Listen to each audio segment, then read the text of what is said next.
And so this is a good thing for people to know. If something bothers you, there's a billion things that could bother you, and not everything does. And so then you might ask, well, why does that thing bother you when some other thing that's equally bad doesn't? And as far as I can tell, the answer to that is because if it bothers you, that's your problem. And you might think, I don't want to have a problem. It's like, that's because you don't know that problems and opportunities are the same thing. So if a problem's crying out to you, then it could well be that your proper destiny is to address that problem, in which case it's an immense opportunity. And you saw that, exactly that. Oh, look, there's an absence in the marketplace. Well, that's a good discovery, an absence in the marketplace, especially if you're right. And so that's what you did. And then you got a movie out of it. So that's a pretty good deal. Yeah. You know, and that's independent of its eventual success as a movie, because even if it lands at any of the levels of success it could land at, you got to make a movie. And so that's pretty good. And God only knows what you learn doing that. So there's no loss in that, right? Yeah. There's just gain. There was an interesting thing that I realized during this whole thing, and it is related to what you just said. So for many years, I have told people that if you have an idea and you don't execute on it, your idea doesn't mean anything. Ideas are a dime a dozen, and it doesn't really matter. Yeah. And what I realized in making this movie is that I was actually wrong. Okay. Because if an idea, it's worthless if you don't execute it on it. I get that. But the actual idea, that if you have an idea, if you have an idea and it's good, yeah, you can't even put a price tag on that thing. And that's why when you look at Hollywood makes a bunch of what are they called? Like reruns of the same movies, right? Yeah. There's a reason for that. They have all this money to throw at ideas, and they just go, well, you know what? Make the superhero movie again, make the space movie again. They just make the same movies often over and over again. And I realized that these, if you have a really good idea, you have to execute on it. You have to do something with it, because if you don't, it's like a mortal sin not to execute on a good idea. Well, it's a revelation, a good idea. Yeah. It's a gift. It's grace. Where does it come from? That's why I was kind of very curious. That's exactly right. Because I know the answer to that. I look at it like, they know what molecules are in an amoeba, right? Yeah. We know what chemicals and we know what's in it, but we can't make an amoeba. We can't make something alive. And just like in a movie or a book or a song, they know, you go to Nashville, they know what notes make a hit song, but they can't just produce a hit song. They can put all the chemicals in there, but they can't bring it to life. And so there is, just like there's something special about life, there's a spark that we don't understand. We can't fabricate it. We cannot fabricate that spark in life. And we can't, as far as I can tell, we can't fabricate that spark of an idea. Okay, so there's a bunch of things that come off that. So one of the things I realized, so I've done a lot of lecturing again this year. I don't know how many different cities we went to, 60 or 70, over the last 8 months, maybe more than that, a lot. And I have a chance to develop my ideas every night. One of the things I came to understand more clearly was, this is a very cool thing, and it's relevant to what you just said, is that the spirit of your aim, you could say, answers your prayers or informs your thoughts. And it has to be that way, because thought is a navigation tool, right? You set an aim, and then your perceptions line up so you can see your way forward, but your thoughts and your emotions also aid that, because you want to get there, let's say. And then the methods by which you might advance come to mind because you've set your aim. Okay, so we can take this apart in this idea that came to you. It's like you wanted to serve your children. Okay, you wanted to serve them in a manner that was better than what was being served to them. You wanted to serve them in a manner that would help them develop in this adventurous way. So that was your goal, your aim, when you went to the library. And then what happened was there was a mismatch between what you discovered and your aim. And so now that constitutes a problem, but it also constitutes an opportunity, right? Because now you see that there's If your aim was correct and there's a void, well, then that's a moral problem even.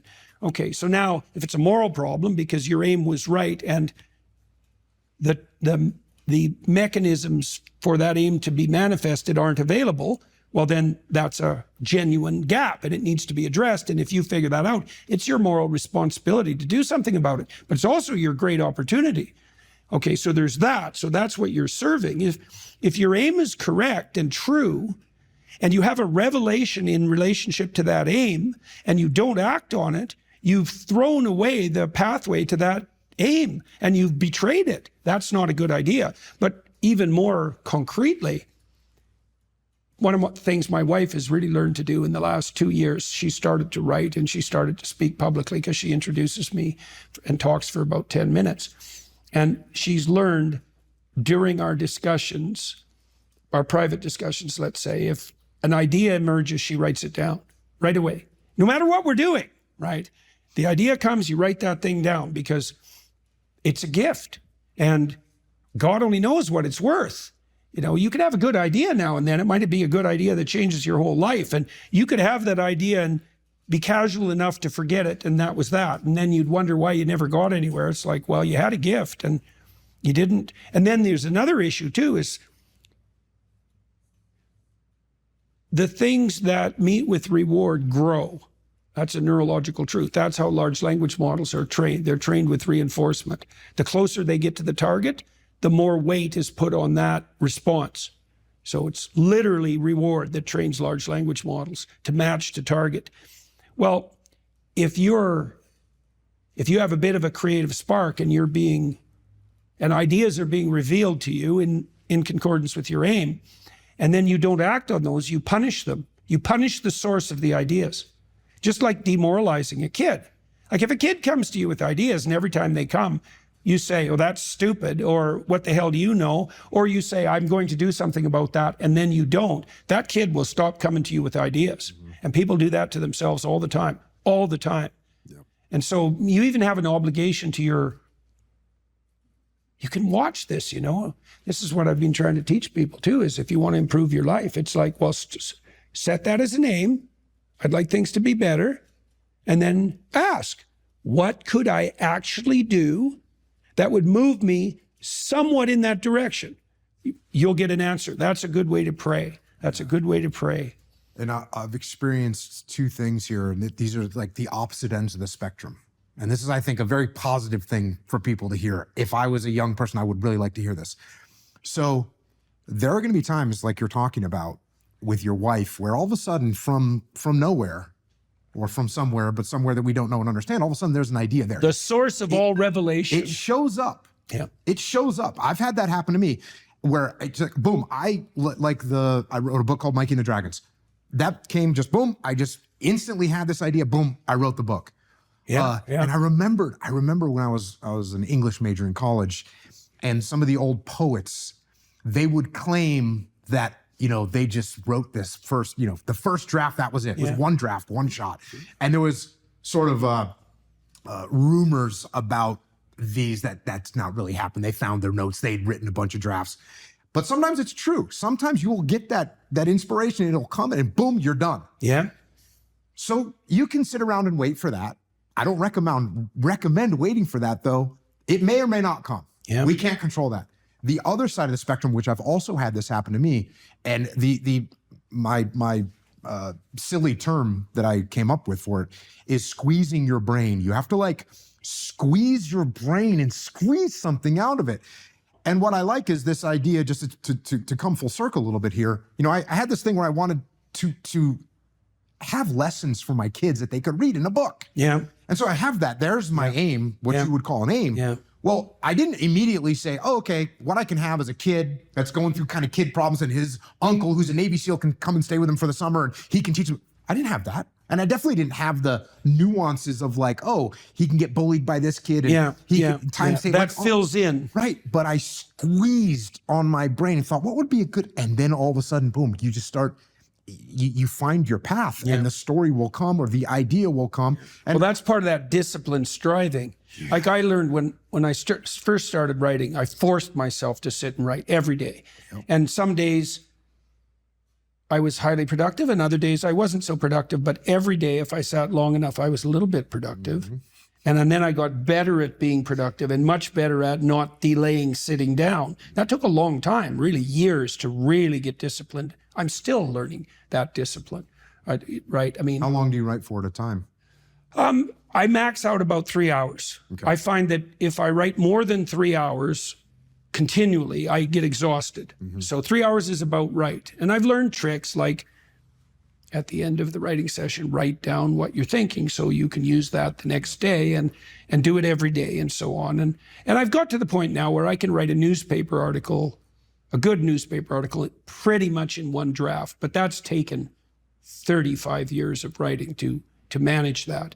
But I learned early that if I sat long enough, I would write something that would be valuable, right? And some days it took like 45 minutes to get warmed up so that, you know, everything I wrote was just painful to produce and not of very high quality. But if you persist, the thing that persistence, that's the other thing that's kind of interesting neurologically. You know, I already said, if you punish the source within you that gives rise to ideas, it will stop producing ideas. So that's a bad idea. But it's also the case that you want to make being creative the victor over all the competing pulls and temptations. And partly what you're doing when you're disciplining yourself is that. It's like, no, I'm going to sit here, regardless of all the other things I could be doing, all the other things I could be thinking, until that part of me that's able to create wins that internal battle and prevails. And then it gets stronger and stronger over time. And that's building character. That's exactly what that is. Are you depressed, or do you just have a horrible life? And those are not the same question, because if you're depressed, you have a life that in principle should work, but isn't. And so you come and say, look, I've got a lot of things going for me. You know, I've got a good job. I've got a good family. My wife loves me. But man, I'm miserable all the time. It's like, okay, well, let's delve into that a bit more deeply. But that kind of sounds like depression. But then you might come and say, well, I'm miserable. I'm suffering. I don't even want to be alive. And then I might ask, well, do you have an intimate partner? Well, no, not really. And I have had a history of catastrophic relationships. Do you have any friends? Well, you know, I have this one person I phone like once every month or so. But other than that, no, I don't really see anyone. Well, do you have any close family? No, my family's pretty fractured. I don't get along with my mom and dad. I don't see my sisters or my siblings much. It's like, well, how about a job? Or how about a career, or failing that, a job? It's like, well, I've always kind of been underemployed, and I just lost my job, and you know, that's not going very well, and so on. You can walk through someone's life and you can find out if they're reasonably embedded in a hierarchy of social institutions. And if the answer is no, no intimate partner, no family, no children, no friends, no job, no career, no educational pathway, no engagement in civic responsibility, let's say, no church attendance, no spiritual life, no routine. It's like, well, you're not depressed, you just have a horrible life. Multidimensionally. Like, it's no wonder you're depressed. There's nothing in your life that is working. But it's interesting because that's not exactly a diagnosis at the level of the individual. It's a diagnosis in relationship to the relationship between the individual and this structure of containing social institutions. If you don't have an intimate partner, and you don't have a family, and you don't have any friends, and you don't have a career or a job or any civic involvement or any involvement, let's say, with religious institutions, and you don't have any creative striving, all you've got left is pain. And so that's what you have. And so here's a different way of thinking about sanity. Sanity isn't being well constituted as an atomized individual. Sanity is what makes itself manifest if you're properly situated in a hierarchy of social order.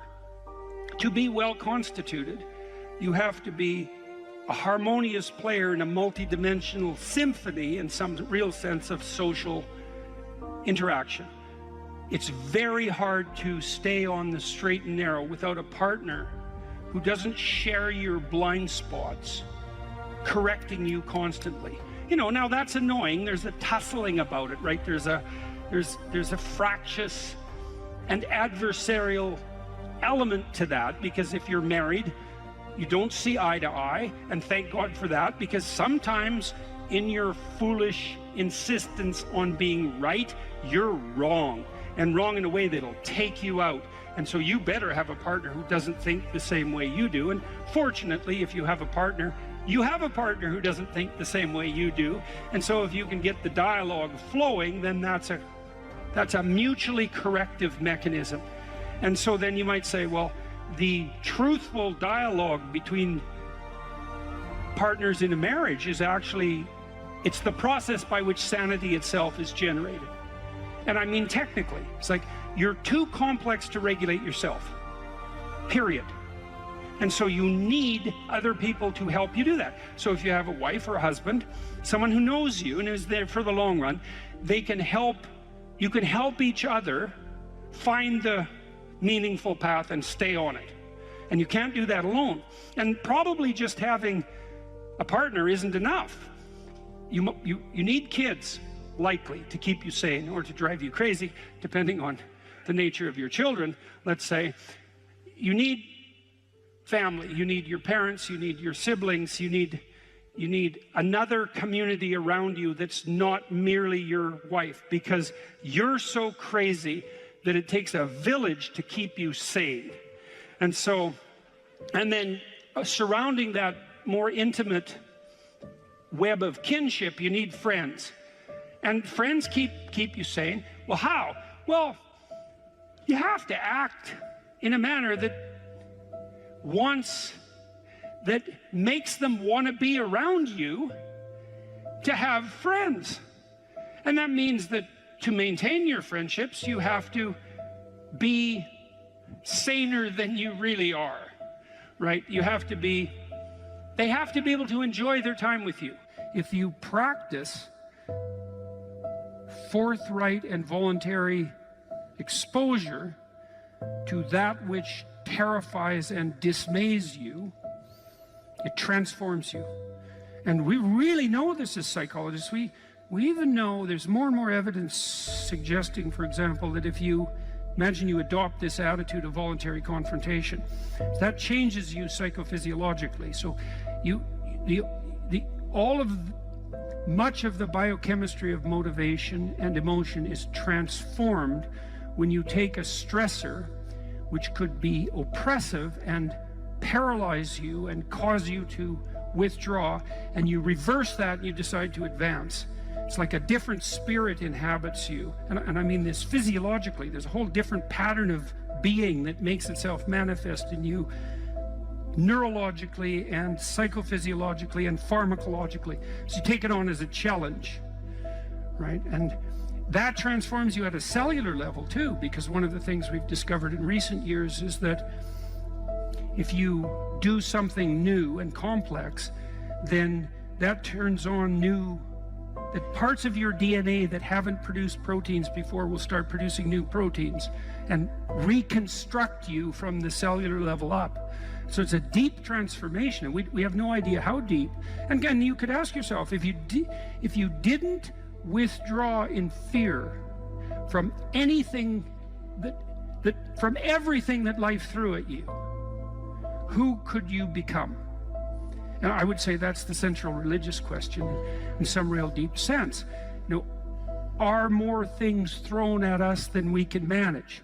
Well, that's a tricky question, because pretty dreadful things are thrown our way. And you might say, well, that's just presents an insuperable barrier to progress.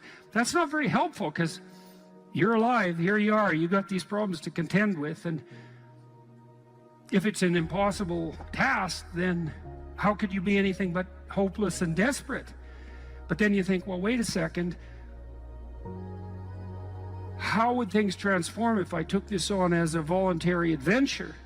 You know, regardless of its scope, and the scope would include unjust suffering, death, and hell.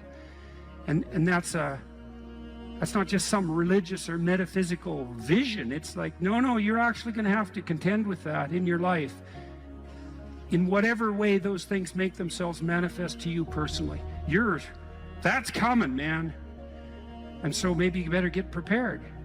And then the question might be, well, what would happen if you got prepared? And the answer might be, you'd be prepared. And I think the religious enterprise in its deepest sense is that process of preparation. And you know, you might want to even push that a bit farther. You might say, well, not only do you want to get prepared for what's coming your way, but you want to be so prepared that when it comes your way, that it doesn't make you bitter and resentful and tempted by the desire to walk the path that would make all of that even worse. And so you might say, well, if you could really face up to what you need to face up to, not only could you turn yourself into someone that could bear the catastrophe of life and exposure to hell, but maybe you could turn yourself into someone who would still do good even while facing those things. And that's a pretty noble goal. So imagine you have a goal in mind. You want to get to work in the morning. I used to ask my students a question like this, is like, what? Maybe they're going to write an essay. Why are you writing the essay? Why are you in class? Well, I'm in class because I need this class because it's part of my major. Well, why did you pick a major like that? Well, I'm interested in psychology. Well, why did you come to get a degree? Well, I think I need a degree to get a job. Well, why do you need a job? Well, I need a job to keep body and soul together, and maybe to be productive, and maybe to, you know, establish a name for myself. And why do you want to do that? Well, because, you know, it's part and parcel of living properly. And why do you want to live properly? And well, then, and how would you live if you lived properly? And at that point, people are usually unable to answer, you know, because you can just push people with questions about why until they run out of explanations.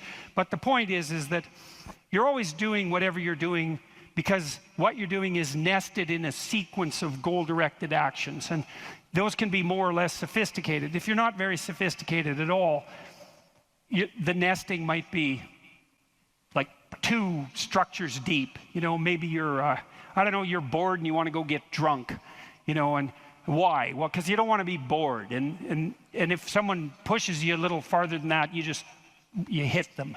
And, you know, you don't want to delve into it. But if you're sophisticated, you have a pretty good hierarchy of answers. So you might say, well, why do you want to be a productive and generous citizen? And like I said, people usually bottom out there, but you could say, well, that's part of reciprocal altruism, and if I'm productive and generous, then that'll encourage other people to be productive and generous, and if we're all productive and generous together, then there'll be more for everyone, and we'll all get along better, and we'll get along for a longer period of time, and that'll make us all more stable, and that'll make our societies better. And then you might say, well, why is that relevant? You might say, well, because the alternative to that is something like a descent into something approximating hell, and so that's part of a reflection of the divine order and the eternal battle between good and evil. And then you could push it farther than that, and you could say, well, are you going to be on the side of the redemptive hero, or are you going to be on the side of the eternal adversary? Like, you can keep digging down farther and farther, and the farther down you dig, the more you get down into what you might describe as the implicit religious substrate. And it's very much useful to know that and to make as much of that conscious as possible. So now imagine that you've come to this talk tonight because you've decided to aim up. And maybe you haven't formulated that precisely explicitly, but something is driving you in this direction. And then you come to the talk and you find out that I'm talking about something that isn't what you expected, and it doesn't seem to be moving you along on your pathway forward to that end. And what's going to happen is you're going to be disappointed. And you might be anxious too. You're going to be disappointed because disappointment signals that you're experiencing something that's not relevant to the goal that you are attempting to pursue, and that might in fact be interfering with it. That's what negative emotion does.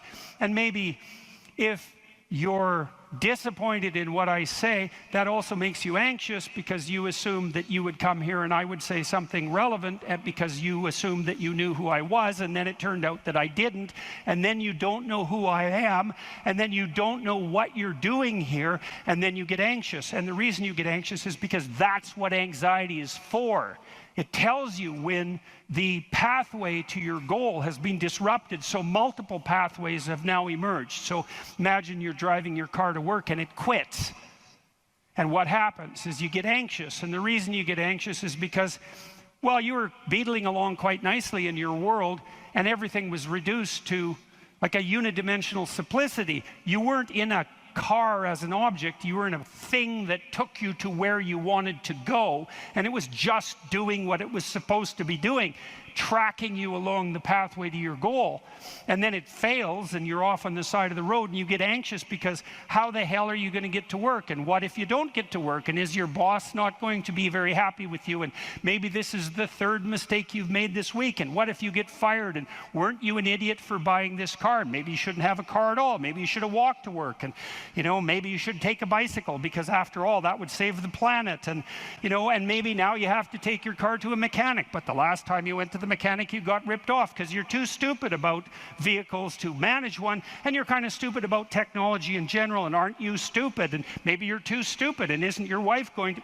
That's anxiety, right? And that's the emergence of a multiplicity of pathways, right? And so what anxiety signifies is the degeneration of an attentional hierarchy into multiplicity. And the reason you get anxious and it feels bad is because now your body can't compute how much energy you have to put out in order to get to your goal. And so you can't organize the world. You're apt to use more resources than you'll replenish. And if you continue to do that, then you'll die. And so anxiety is a signal that complexity has reemerged, chaos. That's the eternal dragon of chaos. Chaos has reemerged because your narrative has collapsed. And so that's negative emotion. That's what negative emotion signifies, is that it's the collapse of an organizing narrative. And so that's very interesting to know. So you feel positive. If I walk on the stage and I know I'm supposed to go to the front of the stage, say, and the reason I want to do that is because I know I have to talk to you, and that's and I want to talk to you because I think it's valuable to talk to you, etc. That's nested in a hierarchy of value. And if I see a clear pathway to the front of the stage, then that actually produces positive emotion. And that positive emotion impels me forward, because positive emotion does impel you forward. That's what it's for. That's how positive emotion is linked to action. So if you're enthusiastic because you can see a pathway forward to a valued goal, and that enthusiasm manifests itself. This is true even neurochemically. It manifests itself as positive motivation to move forward. And not only that, if you're moving forward and it's working, your brain tracks the fact that it's working, and then that's linked to dopamine release, by the way, which is what cocaine releases. It's linked to dopamine release. And the other thing your brain is doing, even when you're just walking to where you want to go, if you're successfully walking there, your brain tracks what you're doing. There's circuits that are activated while you're doing it. And if what you're doing results in the result you desired, then the dopamine floods those little neurons that are active, and it makes them grow and flourish. And so as you practice something that's working, the circuit that is activated as you're practicing is bathed in dopamine, and that makes it stronger. And that feels good.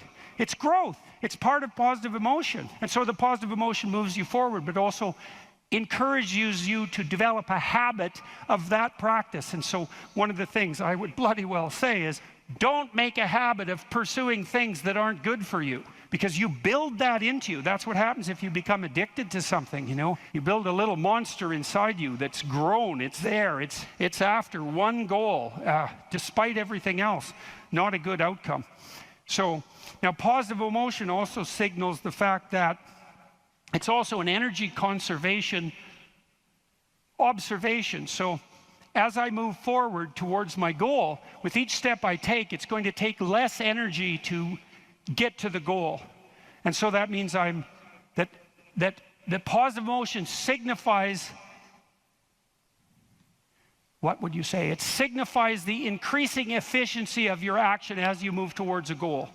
So negative emotion signifies the fact that things have got too complex for you to manage, and positive emotion signifies that you're approaching your goal and becoming, and that there's less demand on energy output with every step forward. And so that's emotion. And that's pretty much worth knowing. And then what happens when you're watching a movie is you infer the goal of the protagonist, or the villain for that matter. You infer the goal of the character that's being portrayed on the screen. You adopt that goal as your own. Then you play out the emotions in your own body, which mimics the structure what would you call the character that's being portrayed on the screen, and you live that all out inside you. And that's also how you understand other people, right? You don't listen to someone and then figure out what they're saying and then infer what they're thinking. That isn't how it works. What you do is you listen to someone till you figure out what they're up to. As soon as you figure out what they're up to, you can adopt that frame of reference. As soon as you adopt that frame of reference, you have the same emotions. And that's what makes you united. And so that's so interesting. And so then you think, look, there's 5,000 people in here. If there were 5,000 chimpanzees, you guys would be tearing each other into shreds, because no one would be able to know what anyone else was up to. But because all of you are here paying attention to the same thing in the same way, you have virtually identical emotional states, and that means instantly your behavior is rendered predictable to one another. And there's no difference between that and peace. They're the same thing. And so what that means is that one of the predicates of a civil, productive, and peaceful society is that everyone inhabits the same narrative. And you might say, well, we don't need the same narrative. It's like, yes, we do, because if we inhabit a different narrative, then we're running emotionally in different directions, and we will not understand each other, and we will run into conflict, and that conflict can become deadly at the drop of a hat. And so it's a precondition for a civil society that everyone is united in the same narrative. And then that begs the question, right? What is the narrative insofar as we're unified? And another question, which is, what should the narrative be? Right? Now, the postmodernists figured out that we looked at the world through a story, but they said their mantra is they became skeptical of meta-narratives, which are uniting narratives. And that's all well and good to be skeptical about meta-narratives, but you run into the problem of internal disunion. Because if you don't have a uniting narrative, then you're divided against yourself, and you run into the problem of social disunity, because if we're not looking at the same thing for the same reason, then we can't get along. And those are big problems. Now, the way the postmodernists glided over that immense cataclysmic problem was to offer the proposition that the narrative that unites us is just one of power and oppression, right? And that the fundamental motivation that guides, first of all, even your internal organization, your own internal tyranny, you're oppressing your id or your natural self. And then if you establish a relationship with someone like a marriage, well, that's just a manifestation of patriarchal oppression. And if you organize a business relationship, it's a relationship of mutual exploitation, and so far and so on, all the way up the political hierarchy, all the way back into the past. A more dismal view of human existence couldn't possibly be formulated. And I always think about it as a kind of implicit confession. It's like, so you think the world's all run by power, do you? Okay, I know what game you're playing and attempting to justify, and it's completely bloody preposterous, because first of all, if you tyrannize yourself, you're going to be one miserable creature. Plus, you're going to rebel constantly, as you already know. I'm sure all of you have tried at one time or another in your life to force yourself to do something with a whip, so to speak, and what you instantly find is that You're so condemned to be free that you'll even resist your own tyranny, right? Try telling yourself to do something and see if you do it. I'm going to go to the gym. That's New Year's. I'm going to the gym 3 times a week, 2 hours a day. It's like, no, you're not. You're going to last like 3 days. And then you're going to find an excuse. The rebellious part of you is going to find an excuse. Then you're not going to do it. And it's a bloody mystery, isn't it? Because you'd think you could tell yourself what to do. Because otherwise, who are you, you know? You're the part that told yourself what to do, but you don't listen, so what the hell's that part? That's you, that's for sure. So you can't even tyrannize yourself with any efficiency. And then if you're married, men, you're married, try tyrannizing your wife and see how well that works. And like, it might work for 10 minutes, but she's not as big as you, but she's a lot sneakier. And you have to wake up with her tomorrow morning. And so even if you do win the fight, which you won't, she's going to bloody well take it out on you the next day, and no wonder. And so you're bound in that relationship by the necessity of continual iterative interactions, right? And they have to be moderately peaceful, or you're going to tear each other into shreds. And if it's constant conflict, you're both going to just exhaust yourself and die. So how the hell is that going to work? So it has to be at least mutually reinforcing. And maybe if you really got it together well, you could interact with each other in a way that improved your interactions across time. And maybe you're wise enough so that if you were on that track, the way you would experience that in the moment would be as exactly the kind of relationship you'd want to have with someone. And that would be something like the spirit of play and romantic love. And that would be the manifestation of an instinct that orients you across time properly in a relationship in the moment. And that's such a wonderful thing to know, right? That instinct for play and romantic love might be the voice of the wisest instinct you have, the deepest orientation to meaning that you have. You know, because there's nothing more delightful in a marriage or in a family, if you have children, than to be able to engage in something like voluntary play. And you know, if you could have the world set up the way you would want it to, if you had any sense, wouldn't it be something if mostly what you did was something akin to play? And that's equivalent. Christ in the Gospel says, know that unless you become like a little child, you'll never enter the kingdom of heaven. And what does that mean? It means to rediscover that intense immersion in life and that capacity for play that characterized us all as children that we can't maintain because we have to mature, but that we could rediscover as adults if we were sufficiently wise and careful. And so, and then, you know, if you have friends, it's like, well, you tyrannize your friends? Well, then you don't have friends. You're just a bully with henchmen. And as soon as you stumble, they're going to stab you in the back because you surrounded yourself with craven psychopaths.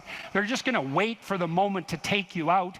That's not a friendship, obviously. And if you're running a business, and those of you who've run businesses who have a clue know this is true, it's like, what happens if you rip off your customers? Well, you can get away with it once or twice, but word gets around in no time flat, and then you're just done and bitter and resentful because your idiot machinations didn't work. But if you engage in fair trade and you're reliable and you deliver what you promised and you're half decently good to your employees and the people that you work for, then they're going to be pleased with you, and they're going to come back and they're going to talk to their friends about how well you did, and you're going to flourish. And none of that's arbitrary. You know, that's all guided by the manifestation of a certain form of attentional priority, right? You go to your customer's house, maybe you're a plumber, and the first thing you do is you listen to their damn problem. And so at least you have enough sense to engage in dialogos, right?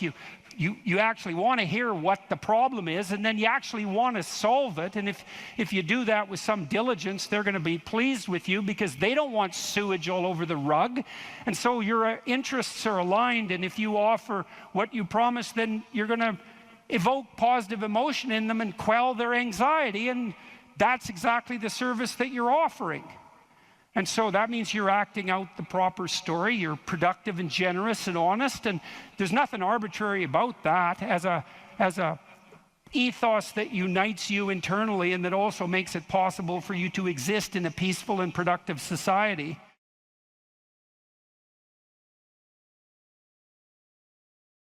If you ask a disagreeable person what he wants, say, or she wants, they'll tell you right away. They know. It's like, this is what I want and this is how I'm going to get it. But agreeable people, especially if they're really agreeable, are so agreeable that they often don't even know what they want, because they're so accustomed to living for other people and to finding out what other people want and to trying to make them comfortable and so forth, that it's harder for them to find a sense of their own desires as they move through life. And that's not, look, there's situations where that's advantageous, but it's certainly not advantageous if you're going to try to forge yourself a career. That just doesn't work at all. And so even though on average men and women aren't that much different in terms of their levels of agreeableness by the group, if you go out and you look at the extremes, they're very different. So all of the most agreeable people are women, and all of the most disagreeable people are men. And the thing is, the extremes are often what matter rather than what's in the middle. And so one of the ways that's reflected in society, by the way, is there's way more men in prison. And the best personality predictor of being imprisoned is to be low in agreeableness. It makes you callous. Now you might think, well, what's the opposite of compassion and politeness? And the answer to that is, I think it's best sort of conceptualized as a trading game. So let's say that we're going to play repeated trading games.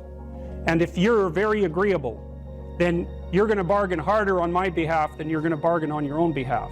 Whereas if you're very disagreeable, you're going to do the reverse. You're going to think, I'm in this trading game for me, and you're going to take care of your own interests. Where an agreeable person is going to say, no, at best this is, at worst this has to be 50-50, but I'd like to help you every way I can. One of the things you have to be careful of if you're agreeable is not to be exploited, because you'll line up to be exploited.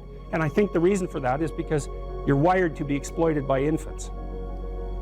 And so that just doesn't work so well in that actual world. And one of the things that happens very often in psychotherapy, people come to psychotherapy for multiple reasons, but one of them is they often come because they're too agreeable. And so what they get is so-called assertiveness training, although it's not exactly assertiveness that's being trained. What it is the ability to learn how to negotiate on your own behalf.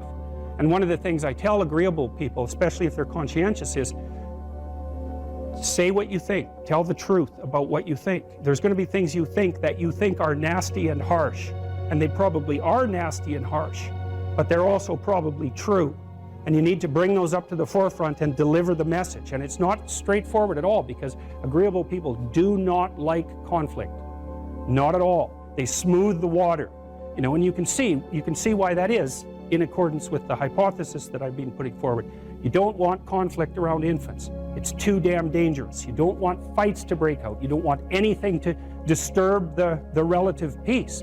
And if you're also more prone to being hurt physically and perhaps emotionally, you're also maybe loath to engage in the kind of high intensity conflict that will solve problems in the short term, because it takes a lot of conflict to solve problems in the short term. And if that can spiral up to where it's dangerous, which it can if it gets uncontrolled, it might be safer in the short term to keep the waters smooth and to not delve into those situations where conflict emerges. The problem with that is it's not a very good medium to long-term strategy, right? Because lots of times there are things you have to talk about because they're not going to go away. And the advantage to having a well-socialized disagreeable person is that they really don't let much get in their way. So if you can get a kid who's disagreeable socialized, that person can be quite the creature, because they're very forward-moving in their nature and very difficult to stop. But if you don't get them successfully domesticated, tamed, roughly speaking, by the time they're 4, their peers reject them. And that's a big problem, because your job as a parent is to make your child socially desirable by the age of 4. Like you want to burn that into your brain, because people don't know that. That's your job. And here's why. It's easy if you think about it carefully. So you imagine you've got a 3-year-old child, so sort of halfway through that initial period of socialization, and you take that child out in public. Okay, what do you want for the child? Who cares about you? What do you want for the child? You want the child to be able to interact with other children and adults so that the children are welcoming and smile and want to play with him or her, and so the adults are happy to see the child and treat him or her properly. And if your child's a horrible little monster because you're afraid of disciplining them or you don't know how to do that properly, then what they're going to do is they're going to experience nothing but rejection from other children, and false smiles from other parents and adults. And so then you're throwing the child out there into a world where every single face that they see is either hostile or lying. And that's not something that's going to be particularly conducive to the mental health or the well-being of your child. If your child can learn a couple simple rules of behavior, like don't interrupt adults when they're talking too much, and pay attention, and try not to hit the other kids over the head with the truck any more than is absolutely necessary, then, and share and play properly, then when they meet other kids, the kids are going to try out a few little play routines on them, and that's going to go well, and then they're going to go off and socialize each other for the rest of their lives. Because that's what happens, is that from 4 years old onwards, the primary socialization with children takes place among other children. And so if the kids don't get in on that early, they don't move into that developmental spiral upwards, and they're left behind. And you can imagine how terrible that is, because a 4-year-old will not play with another 4-year-old who's 2. But a 5-year-old certainly will not play with a 5-year-old who's 2, right? Because the gap is just starting to get unbelievably large. And so the kids start out behind, and then the peers leave them behind, and then those kids are alienated and outside the peer group for the rest of their life. Well, those are the ones that grow up to be long-term antisocial, right? They're already aggressive. It doesn't dip down. Now, what happens to normal boys, roughly speaking? Imagine the aggressive 2-year-old types. They get socialized, so their level of aggression goes down, and then they hit puberty and testosterone kicks in, and bang, levels of aggression go back up. And so that's why males are criminals between the ages roughly of 16 and about 25. So, and it matches the creativity curve, by the way. It's so cool. If you look at the spike of creativity among men, 16 to 25, and it starts to go down, criminality matches that absolutely perfectly. So that's quite cool. So, and so the testosterone levels raise the average level of aggression among men. It's more dominance than aggression, actually, and testosterone is by no means all bad. And then it starts to decrease at about age 25 or 26, which is usually when men stop staying up late at night, stop drinking as much, develop a full-time career, and take on the burdens and responsibilities and opportunities that are associated with a long-term partner and family. And so, well, so that's the development of what I would call predatory aggression, because I also think that the agreeableness distribution is probably something like predatory aggression versus maternal sympathy. It's something like that. So if you look at other mammals that are predators, because we're predators as well as prey animals, if you look at other animals like bears, the male bear has absolutely nothing to do with the raising of the infants. In fact, the female bears will keep the male the hell away, because he's likely to kill the infants and maybe even to eat them. So there's no maternality at all in solitary male mammalian predators. It's really useful to investigate the viewpoints of people who have opposing views to yours, because they'll tell you things. Not only will they tell you things you don't know, they'll also tell you how to see the world in ways that you don't see it. And they'll also have skills that you don't have, that you could develop. So for example, if you're an introverted person, it's very useful to watch an extroverted person, because the extroverted person has ways of being in the social world that aren't natural to you, that you can use to improve your toolkit. And if you're disagreeable, one of the best things to do with disagreeable people, especially if that's alienating them from other people, for example, because it can, people treat you like you're a selfish, arrogant son of a, maybe that's because you are. It's like, okay, so what do you do about that? One of the most promising treatments, let's say, for that is get the person to do something for someone else once a day, just as a practice, and learn how to do it. Maybe you can wake the circuit up, if you think that it's lying dormant in you, which is probably right. I think we have a very wide range of propensities within us. Some are switched on, genetic propensities. Some are switched on, but I think that if you put yourself in the right situation or walk yourself through the right exercises, you can switch some of these other things on as well. But it takes work and dedication and discipline. I would say, generally speaking, if you want to adapt yourself properly to life, you should find a niche in the environment that corresponds with your temperament. Right? You shouldn't work at cross purposes to your temperament, because it's just too damn difficult. But having done that, then you should work on developing the skills and viewpoints that exist in the space opposite to your personality, because that's where you're fundamentally underdeveloped. And that way I think you can extend out your temperamental capability across a wider range. And to me, that's roughly equivalent as bringing a richer toolkit to each situation. You know, so if you're hyper extroverted, you should probably learn to shut up at parties now and then and listen just to see what's going on, to see if you can manage it, you know. And if you're introverted, well, then you should learn how to speak in public and to learn how to go to parties without hiding in the corner and saying nothing to anyone. You know, and if you're agreeable, then you need to learn how to be disagreeable so people can't push you around. And if you're disagreeable, you need to learn how to be agreeable so that you're not an evil son of a bitch. So, and the same thing applies even in the conscientious domain. It's like if you're too conscientious, you need to learn to relax and let go a little bit. And if you're unconscientious, it's time, like, get out the Google Calendar, man, and start scheduling your day, right? And beat yourself on the back of the head with a stick until you're disciplined enough so that you can actually stick to something for some length of time and not living in absolute squalor, which is something that would characterize someone who's very disorderly, for example, because they don't notice. It doesn't bother them, disorder. It's like, maybe they can see it, but it doesn't have any emotional valence, and so it doesn't have any motivational significance. You know, so the other thing you might want to think about too, if you're choosing a partner, is try not to choose someone who's too distant from you on the temperamental variables, because you're going to have a hard time bridging the gap. You know, it's hard for an introverted person and an extroverted person to coexist. And it's really hard for an orderly person and a disorderly person to coexist, because they will drive each other nuts. Why don't you pick up? Why are you so obsessed by it? That's the basic argument, you know. So it's useful to know about your temperament so that you can negotiate the space with your partner as well. And I don't think you should try to find someone who's exactly the same as you, because then you don't have the benefits of the alternative viewpoint. But you got to watch it, because you may hit irreconcilable differences of various sorts. And I've seen that most particularly among couples who are high and low in openness. That's a rough one. And also high and low in conscientiousness. That's another rough one, because they just cannot see how the other person sees the world at all. I don't know if you can be less afraid of death exactly, but I think that here's a hypothesis, and this is a Socratic hypothesis. I write about this in my book too, by the way.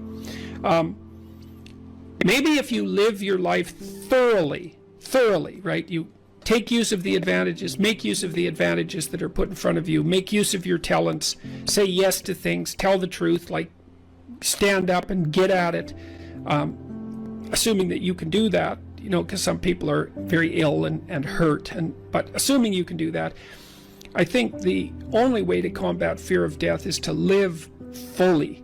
And I think that might actually work. I kind of wonder, I've talked about this with my father too, who's getting pretty old. You know, I've asked him if, for example, if he could be transformed back into an 18-year-old, knowing what he knows now, would he do it?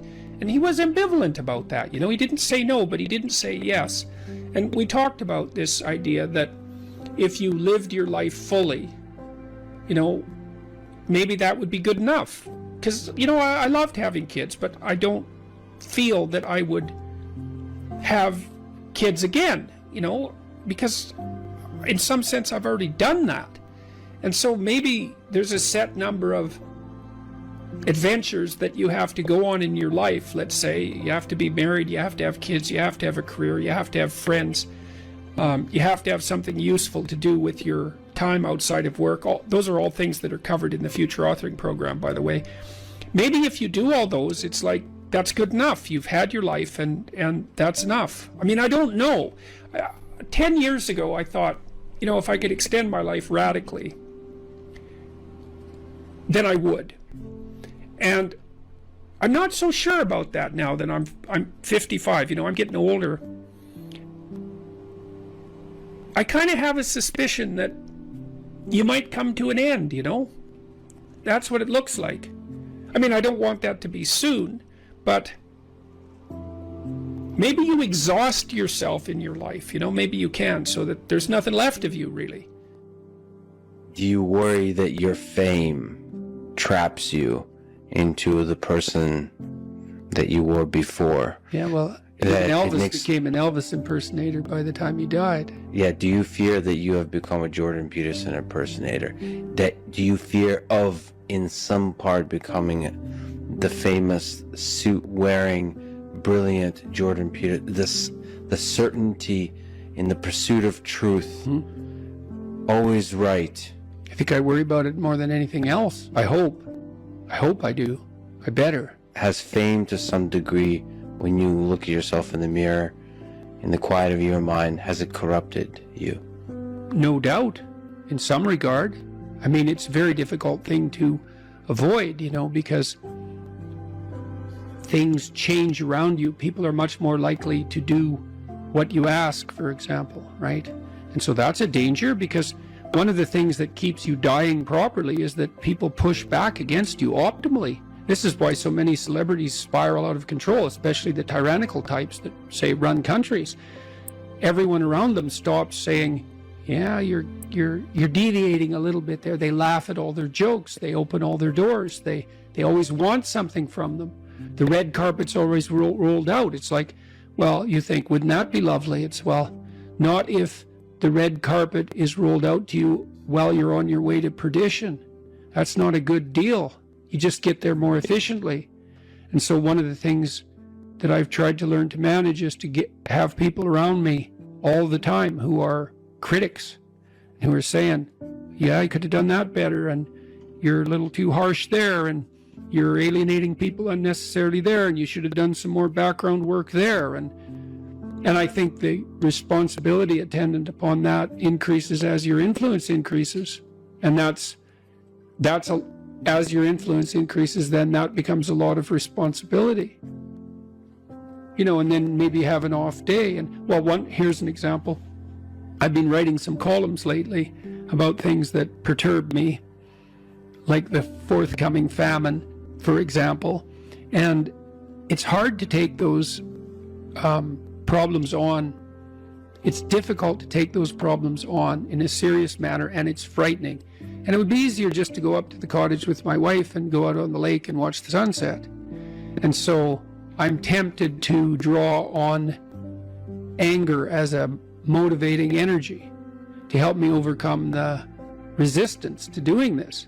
But then that makes me more harsh and judgmental in my tone when I'm reading such things, for example, on YouTube, than might be optimal. Now, I've had debates with people about that, because I have friends who say, no, if you're calling out the environmentalist globalists who are harassing the Dutch farmers, then a little anger is just the ticket. But then others say, well, you don't want to be too harsh because you alienate people who would otherwise listen to you. It's like, that's a hard balance to get right. But also maybe anger hardens your mind to where you don't notice the subtle, quiet beauty of the world. The quiet love that's always there, that permeates everything. Sometimes you can become deeply cynical about the world if it's the Nietzsche thing. Yeah. Battle not with monsters, lest ye become a monster. Yeah. And if you gaze into the abyss gazes also into you. Right. But I would say, bring it on. Right? Because I also say, knowing that he's absolutely right, but if you gaze into the abyss long enough, you see the light, not the darkness. Are you sure about that? I'm betting my life on it. Yeah, that's a heck of a bet. Well, that's... Because it might distort your mind to where all you see is abyss. Is abyss, yeah. is the evil in this world. Well, then I would say you haven't looked long enough. That's back to the swords, the flaming swords. It's like, so I said the whole story of Christ was prefigured in that image. It's like the story of Christ psychologically is radical acceptance of the worst possible tragedy. That's what it means. That's what the crucifix means. Psychologically, it's like gaze upon that which you are most afraid of. But that story doesn't end there, because in the story, it has to be a voluntary journey to hell. And maybe that's true for everyone. There is no more terrifying idea than that, by definition. And so then, well, do you gaze upon that? Well, who knows? Who knows? How often do you gaze upon death, your own? How often do you remind yourself that this ride ends? Personally? Personally. All the time. Because you, as a deep thinker and philosopher, it's easy to start philosophizing and forgetting that you might die today. The angel of death sits on every word. How's that? How often do you actually consciously All the time. notice the angel? All the time. I think it's one of the things that made me peculiar. When I was in graduate school, you know, I thought about, I had the thought of death in my mind all the time. And I noticed that many of the people that I was with, these were people I admired fine. That wasn't part of their character, but it was definitely part of mine. I'd wake up every morning. This happened for years. Think, time's short, get at it. Time's short, get at it. There's things to do. And so that was always, it's still there. And it's still there with, I would say, and it's unbearable in some sense. Are you afraid of it? Like what's Afraid your of death? relationship? Yeah. You know, I was ready to die a year ago. And not casually. I had people I loved, you know. So no, I'm not very worried about me, but I'm very worried about making a mistake. Yeah. I heard Elon Musk talk about that a couple of months ago. It was really a striking moment. Someone asked him about death, and he said, just offhand, and then went on with the conversation. He said, that'd be a relief. And then he went on with the conversation. And I thought, well, you know, he's got a lot of weight on his shoulders. I'm sure that part of him thinks, it'd be easier just if this wasn't here at all. Now, he said it offhand, but it was a telling moment in my estimation. So for him, that's a why live question. Hmm? The exhaustion of life. Yeah, If you call it life is suffering, but Yeah. the hardship. I'm more afraid of hell than death. You're afraid of the thing that follows. I don't know if it follows or if it's always here. And I think we're going to find out. What's the connection between death and hell? I don't know. And I don't know. I don't know. Is there something that needs to be done before you arrive? You're more likely to die terribly if you live in a manner that brings you to hell.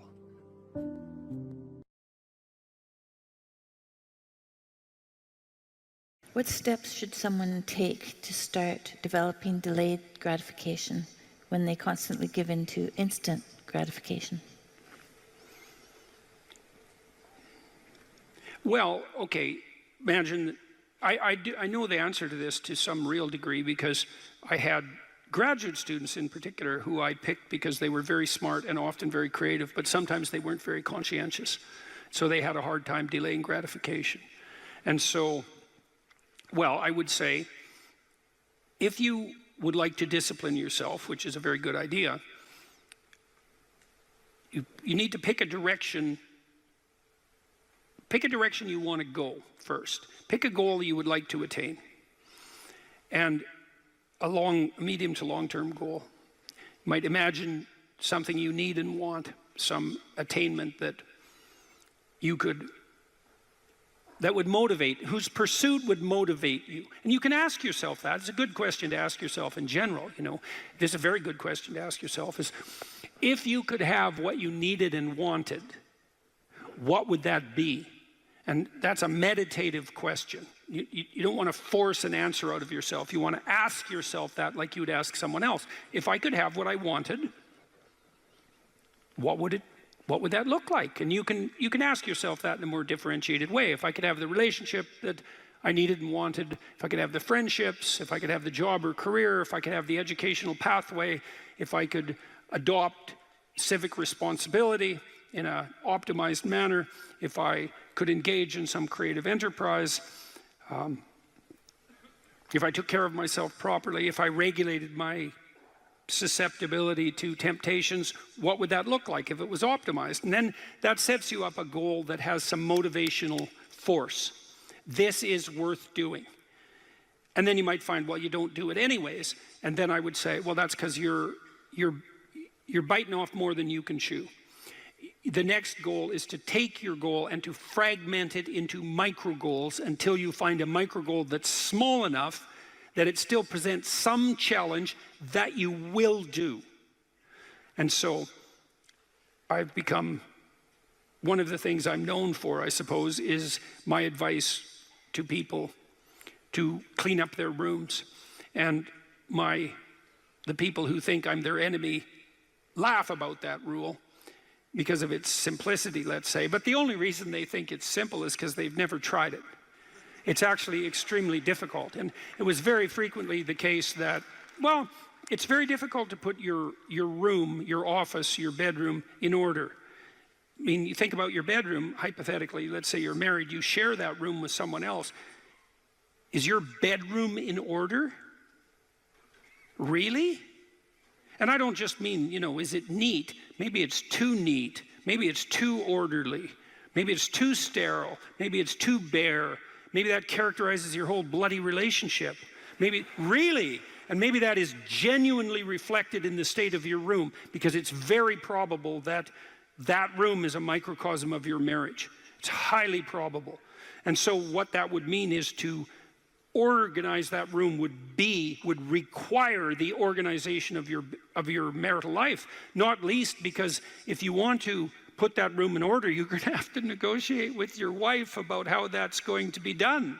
And while you're making that negotiation, even in relationship to the micro details, you're going to encounter almost everything that's wrong with your relationship. And so, you know, you might ask yourself when you walk into your bedroom, I hate this bedroom. It's like, you should really think that through. And then you need to think through what you would need to do so that you love that room. Or even more complexly, so that you both loved it. Because that's a tough thing to attain, boy. Because you're going to have differences in taste, you're going to have differences in orderliness.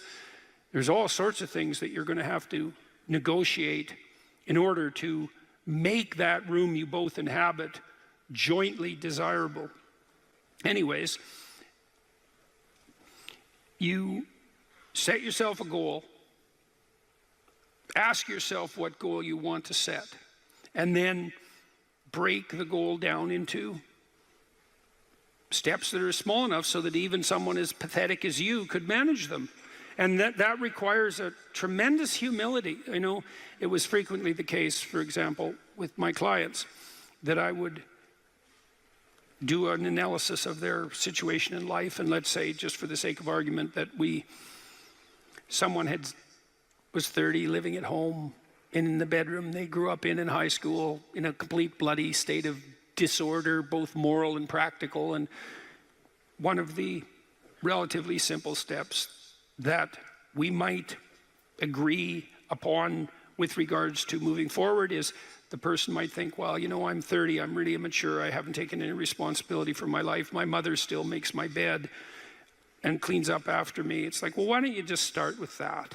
You know, because you're not going to just fix your life. Why don't you just try to clean up your room like you're a mature 14-year-old instead of a dreadfully dismal 30-year-old.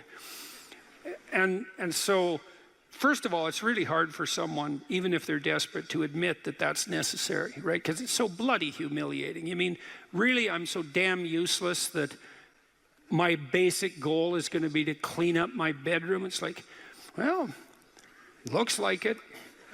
And actually, it's worse than that, because then you ask the person, you negotiate with the person, they say, well, I'll try to clean up my room. Then they come back the next week and they say, I had one client, this was so funny, he's going to vacuum his rug. That was his goal for the week.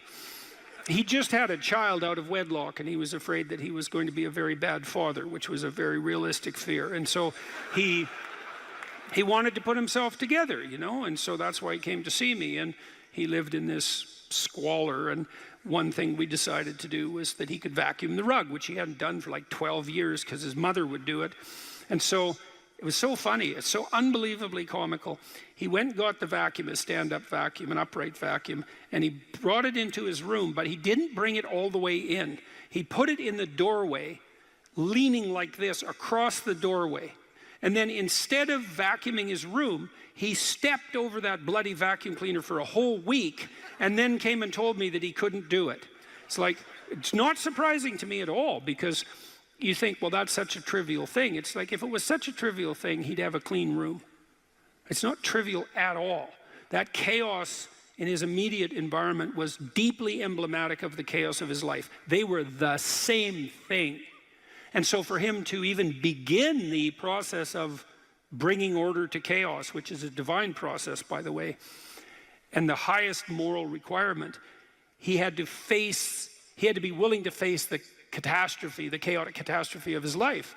And he hadn't done that for like 30 years. Why was he going to start that week? Just because he said he was going to? It's like, good luck.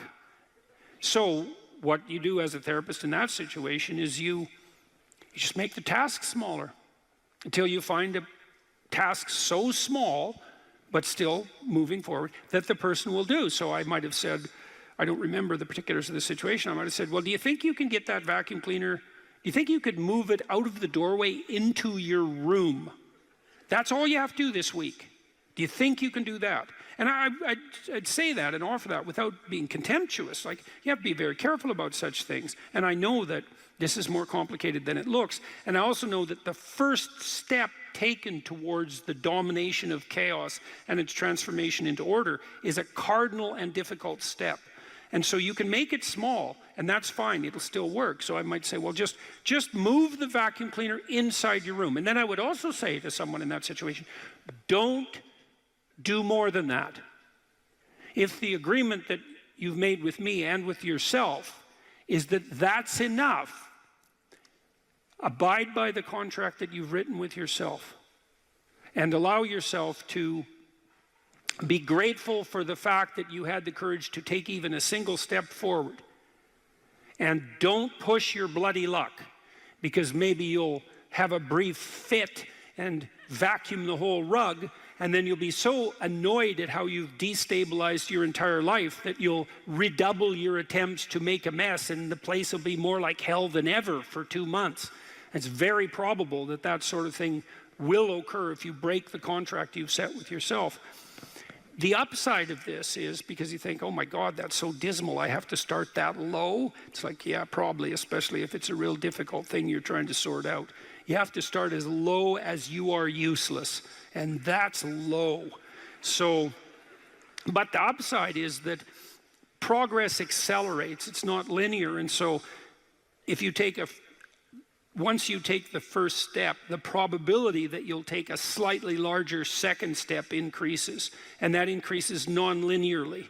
And so once you get the ball rolling, so to speak, once you start pushing the rock uphill, you can do it faster and faster. And so even if you have to start in a very humiliating manner, that doesn't mean that's where you'll end. One of the things that Tammy and I learned to do, and this was a consequence of me being trained as a behavior therapist, is, we'll just take an example that maybe I was trying to learn how to compliment her when she dressed nicely. And maybe the fact that I wasn't good at that was manifest in the fact that she'd put some effort into her dress, and then I wouldn't respond in the appropriate manner, and that would dishearten her. And I don't particularly remember that exactly happening, but it'll be a perfectly reasonable example. And so then she would be displeased. And then the question would be, well, is she displeased because I'm too stupid to offer a proper compliment? Or is she displeased because she's so needy and lacking confidence that she needs a compliment that would go beyond the ordinary? And the answer is, what the hell do we know? Could be one or the other or both. And so what's a possible solution to that? And one possible solution would be, okay, if you do put some effort into your appearance, or I do, we could reverse the situation, but if you put some effort into your appearance, and you would like to hear from me exactly the words that would reward you for doing that and provide you with the confidence to attempt it again in the future, what would those words be? You look good without a beard, dear. Thank you. You're welcome. Yeah. Very funny. Very funny. And then you can say, well, if you tell me those words, I will repeat them back to you. And then the person who needs the words might object, well, that's false, it's superficial, it's artificial, it's not spontaneous. And if you really loved me, I wouldn't have to tell you what to say. It's like, well, all of that's wrong. It's like, just because I love you doesn't mean I'm not stupid. And so, in fact, I love you might even be evidence that I am, in fact, stupid. So like, help me out here. I don't know what you want, and maybe you could just tell me, and then I'll tell you what you want, and I'll do it stupidly and badly. But I'll be slightly better at it the next time, and maybe if you let me practice 50 times stupidly and badly, I'll get reasonably good at it, and then that's something that we'll be both good at for the rest of our lives. And that's something worth knowing. You know, if you imagine you're upset with your partner because they haven't delivered something to you, whatever it is that you want, and then there's two questions that arises, right? Are you just like immature and greedy and self-centered, or are they useless and incapable of delivering? And neither of you know, and you have to sort that out. And then you also, as the injured party, let's say, might regard it as a moral necessity on your part to indicate to your partner exactly what you want, is to tell them. Like, it looks to me like if you did this or said this, then that would satisfy me. And then you might say, well, is that reasonable? Do you feel that it would be reasonable for you to offer that? Would you be willing to offer that? Am I pushing you too far? Those are all things that have to be sorted out. And then you can practice that, and you can practice that with the resolution of every dispute that emerges. If you're willing to take to yourself the responsibility of communicating to your partner your conditions for satisfaction. It means you have to admit them to yourself too, which is also very difficult. And then you can help your partner take stupid incremental steps forward, you know, in the direction that you'd like to see expand, and then you can get better at that. And it's unbelievably useful. You can get better at how you have dinner together, or breakfast or lunch. Those things repeat every day, so they're very important. You can get better at how you greet each other when you come home. You can get better at the routine that you fall into, let's say, when you go to bed at night or when you wake up in the morning. All these things that repeat, you know, because that's your life, the things that repeat. You can conceptualize how you might like them to be ordered if they were undertaken in an optimal manner, and you can start incrementally moving forward to that. And you can do that by communicating what you need and want, and by carefully rewarding your partner for taking the appropriate incremental steps forward. And so if you're trying to discipline yourself, you make a goal, you break it down into micro goals, and you implement the micro goals and reward yourself for doing so. And if you do that reliably and you make that a practice, that you'll become more disciplined across time, and you'll move towards the fulfillment of your goals. And that's practically how that's the practical guide for success on that front. You know, if you take people, and I told you this, and you expose them voluntarily to things that they are avoiding and are afraid of, you know, that they know they need to overcome in order to meet their goals, their self-defined goals. If you can teach people to stand up in the face of the things they're afraid of, they get stronger. And you don't know what the upper limits to that are, because you might ask yourself, like, if for 10 years, if you didn't avoid doing what you knew you needed to do, by your own definitions, right, within the value structure that you've created, to the degree that you've done that, what would you be like? Well, you know, there are remarkable people who come into the world from time to time, and there are people who do find out over decades-long periods what they could be like if they were who they were, if they spoke their being forward. And they get stronger and stronger and stronger, and we don't know the limits to that. We do not know the limits to that. And so you could say, well, in part, perhaps the reason that you're suffering unbearably can be left at your feet, because you're not everything you could be, and you know it. And of course, that's a terrible thing to admit, and it's a terrible thing to consider, but there's real promise in it, right? Because it means that perhaps there's another way that you could look at the world, and another way that you could act in the world, so what it would reflect back to you would be much better than what it reflects back to you now. And then the second part of that is, well, imagine that many people did that, because we've done a lot as human beings. We've done a lot of remarkable things, and I've told you already, I think before, that today, for example, about 250,000 people will be lifted out of abject poverty, and about 300,000 people attached to the electrical power grid. We're lifting people out of poverty collectively at a faster rate that's ever occurred in the history of humankind by a huge margin. And that's been going on unbelievably quickly since the year 2000. The UN had planned to have poverty between 2000 and 2015, and it was accomplished by 2013. So there's inequality developing in many places, and you hear lots of political agitation about that. But overall, the tide is lifting everyone up, and that's a great thing. We have no idea how fast we could multiply that if people got their act together and really aimed at it. Because, you know, my experience is with people that we're probably running at about 51% of our capacity. I mean, you can think about this yourselves. I often ask undergraduates how many hours a day you waste or how many hours a week you waste. And the classic answer is something like 4 to 6 hours a day. You know, inefficient studying, watching things on YouTube that not only do you not want to watch, that you don't even care about, that make you feel horrible about watching after you're done. That's probably 4 hours right there.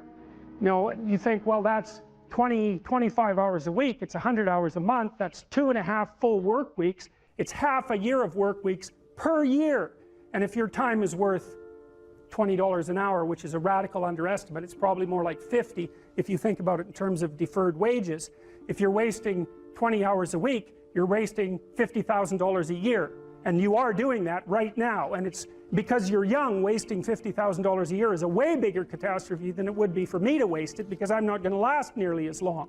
And so if your life isn't everything it could be, you could ask yourself, well, what would happen if you just stopped wasting the opportunities that are in front of you? You'd be, who knows how much more efficient? 10 times more efficient, 20 times more efficient. That's the Pareto distribution. You have no idea how efficient people get. It's it's off the charts. Well, and if we all got our act together collectively and stopped making things worse, because that's another thing people do all the time. Not only do they not do what they should to make things better, they actively attempt to make things worse because they're spiteful or resentful or arrogant or deceitful or homicidal or genocidal or all of those things all bundled together in an absolutely pathological package. If people stopped really trying just to make things worse, we have no idea how much better they would get just because of that. So there's this weird dynamic that's part of the existential system of ideas between human vulnerability, social judgment, both of which are major causes of suffering, and the failure of individuals to adopt the responsibility that they know they should adopt. And that's the thing that's interesting too, is that, like another thing I've often asked my undergraduate classes is, you know, there's this idea that people have a conscience. And you know what the conscience is. It's this feeling or voice you have in your head just before you do something that you know is stupid, telling you that probably you shouldn't do that stupid thing. You don't have to listen to it, strangely enough.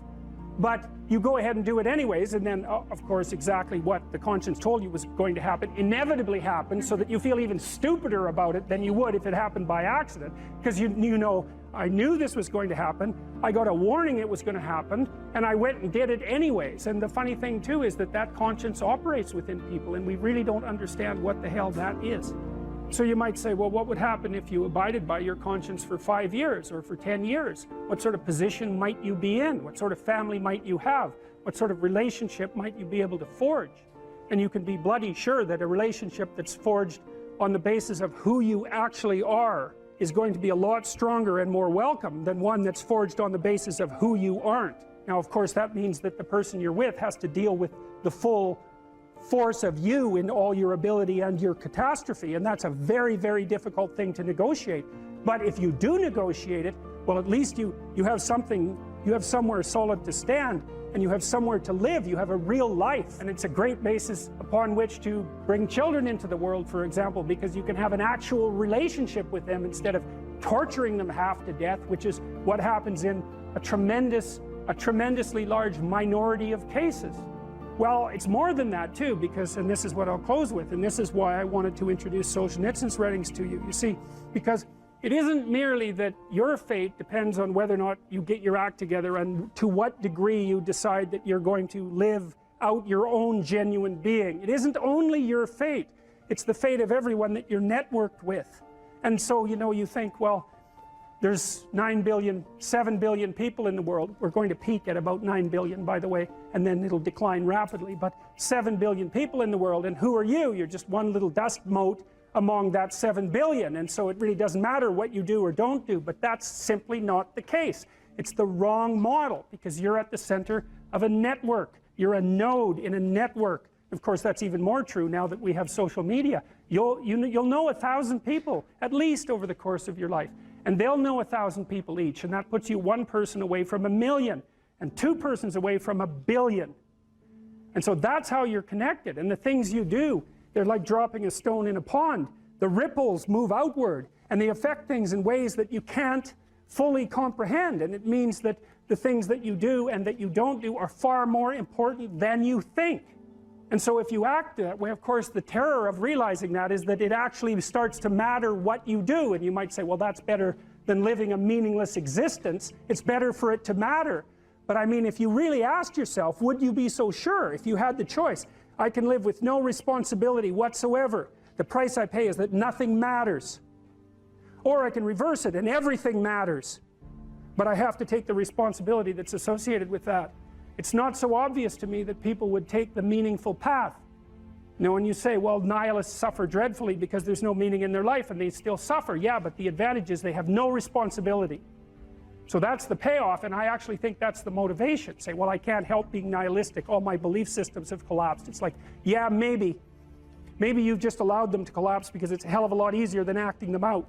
And the price you pay is some meaningless suffering, but you can always whine about that and people will feel sorry for you, and you have the option of taking the pathway of the martyr, so that's a pretty good deal, all things considered, especially when the alternative is to bear your burden properly and to live forthrightly in the world. Well, what Solzhenitsyn figured out, and so many people in the 20th century, it's not just him, even though he's the best example, is that if you live a pathological life, you pathologize your society.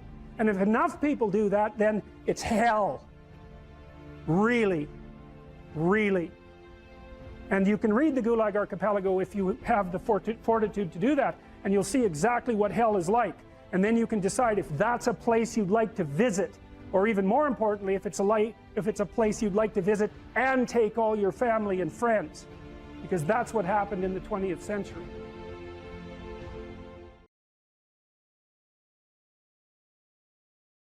You're sitting on the edge of the bed trying to have an honest dialogue with yourself, and the little voice says, you know, it's pretty disgusting in here. And you think, well, I'm way above such trivial niceties as organizing my room. It's like, well, that's pride. That's arrogance. If you're above organizing what's actually yours, how in the world are you ever going to organize anything else? And so you get on your knees and you think, well, it's time to, you know, take a brush to the toilet. And maybe that's where you start.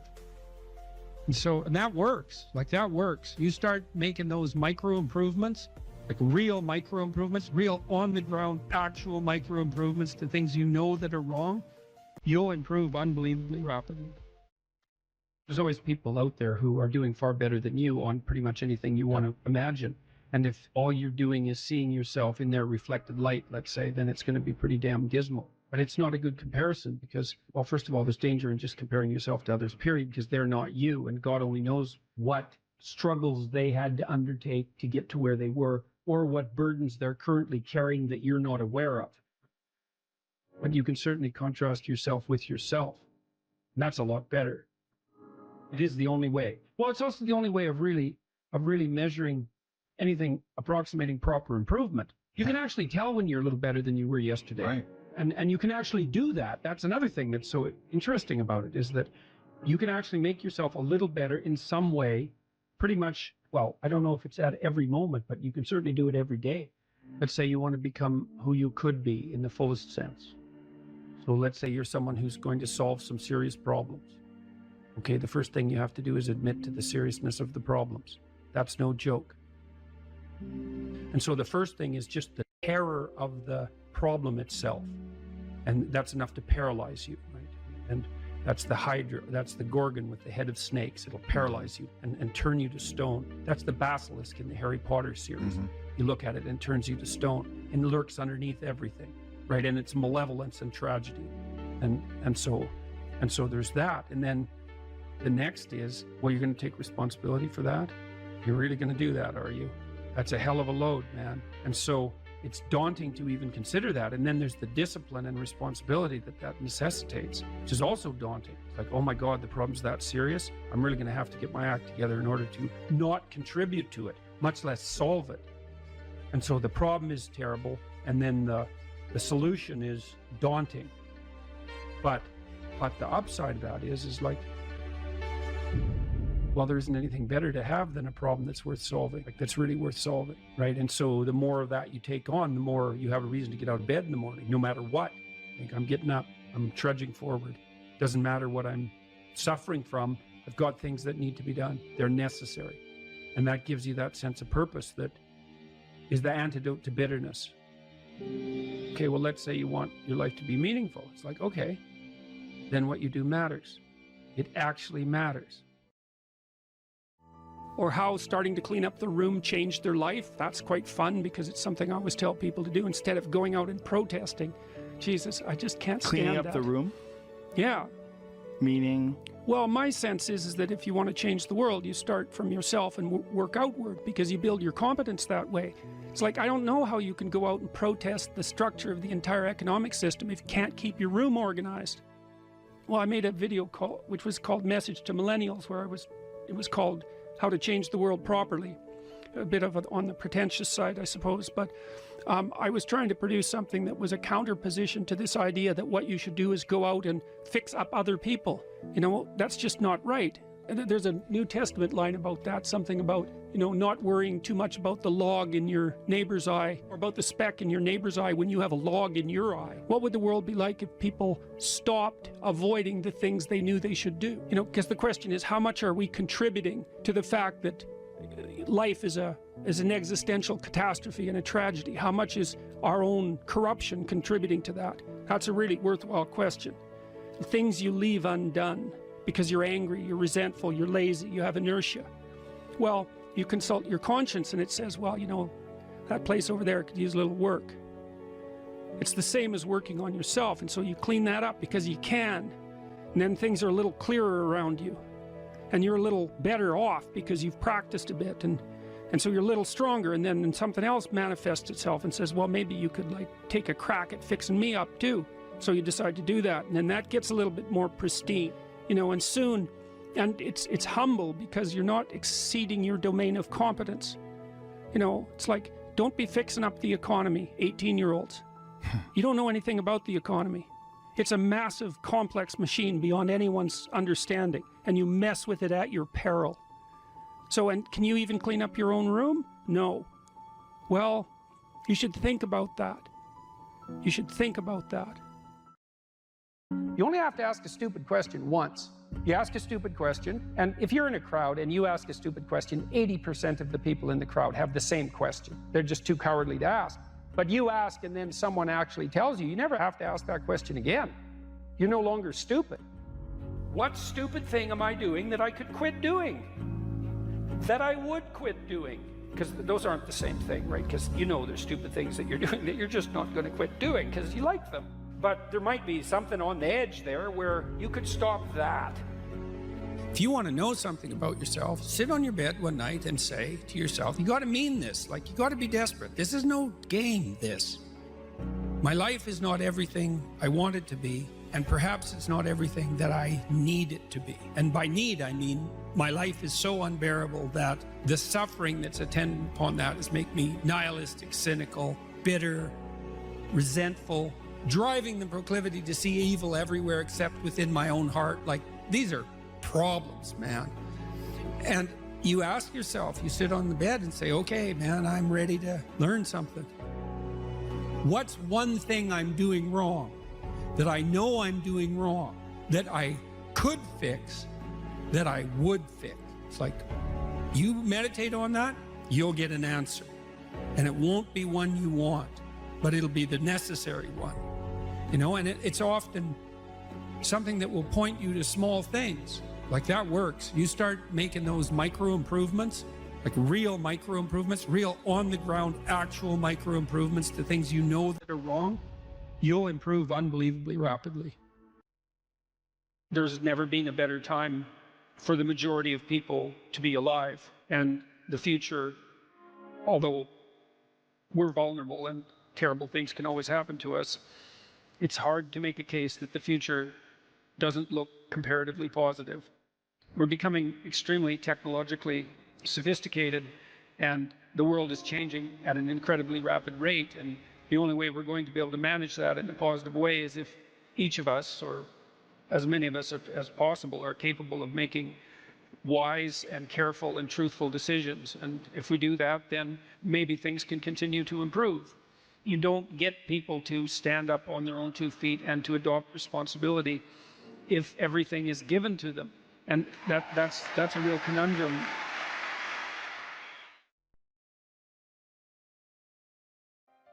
You're asked to outline the place you'd like to end up, which is your desired future, and also the place that you could end up if you let everything fall apart, is so that your anxiety chases you and your approach systems pull you forward. You're maximally motivated then.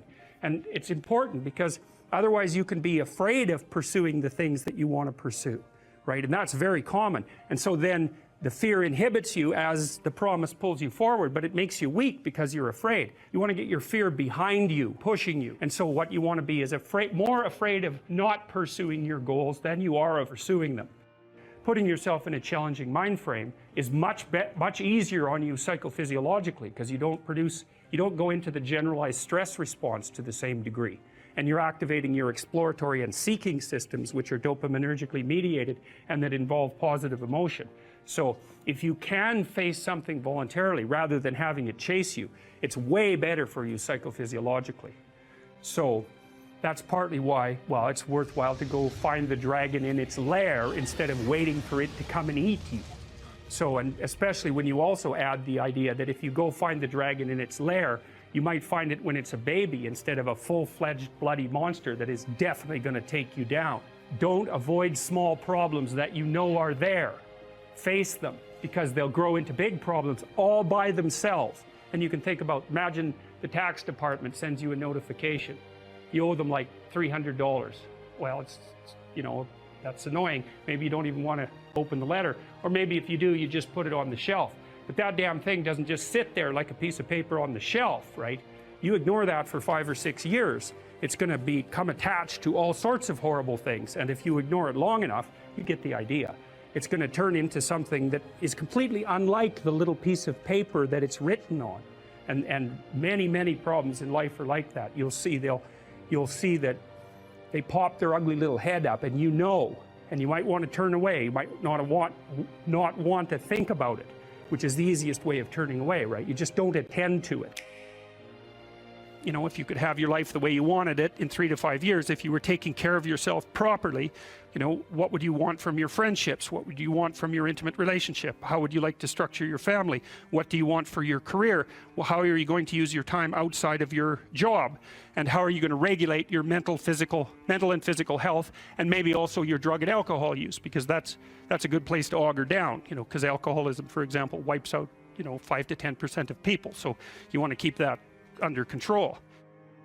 And then, so maybe you develop a vision of what you would like your life to be, and that associates the goal. Well, once the goal is established, and then you break down the goal into micro processes that you can implement, the micro processes become rewarding in relation to their causal association with the goal, and that tangles in your incentive reward system, and that's the thing that keeps you moving forward.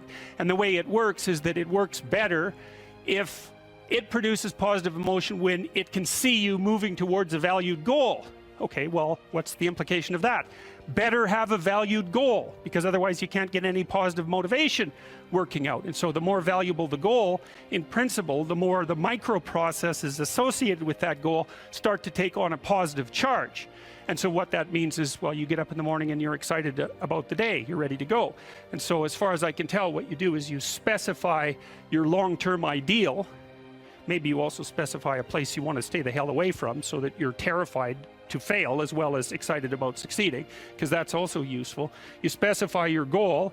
You do that in some sense as a unique individual. You want to specify goals that make you say, oh, if that could happen as a consequence of my efforts, it would clearly be worthwhile. Because the question always is, why do something? Because doing nothing is easy. You just sit there and you don't do anything. That's real easy. The question is, why would you ever do anything? And the answer to that has to be because you've determined by some means that it's worthwhile. Number one, specify your damn goals, because how are you going to hit something if you don't know what it is? That isn't going to happen.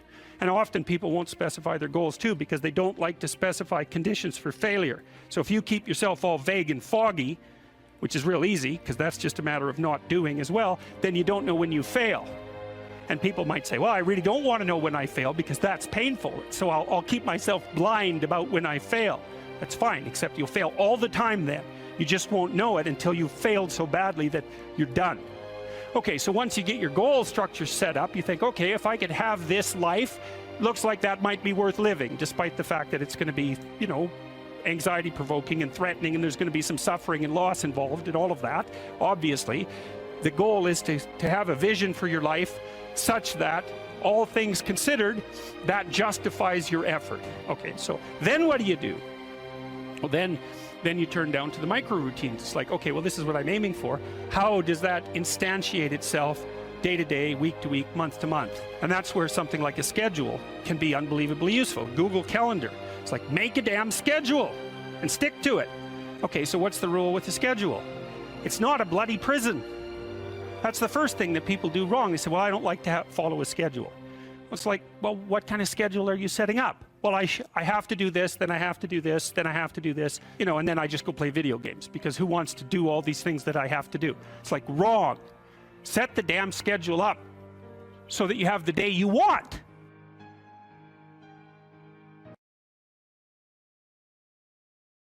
Agreeableness is a very difficult personality dimension to understand, I think, partly because it's difficult to dissociate from neuroticism and as well from extroversion.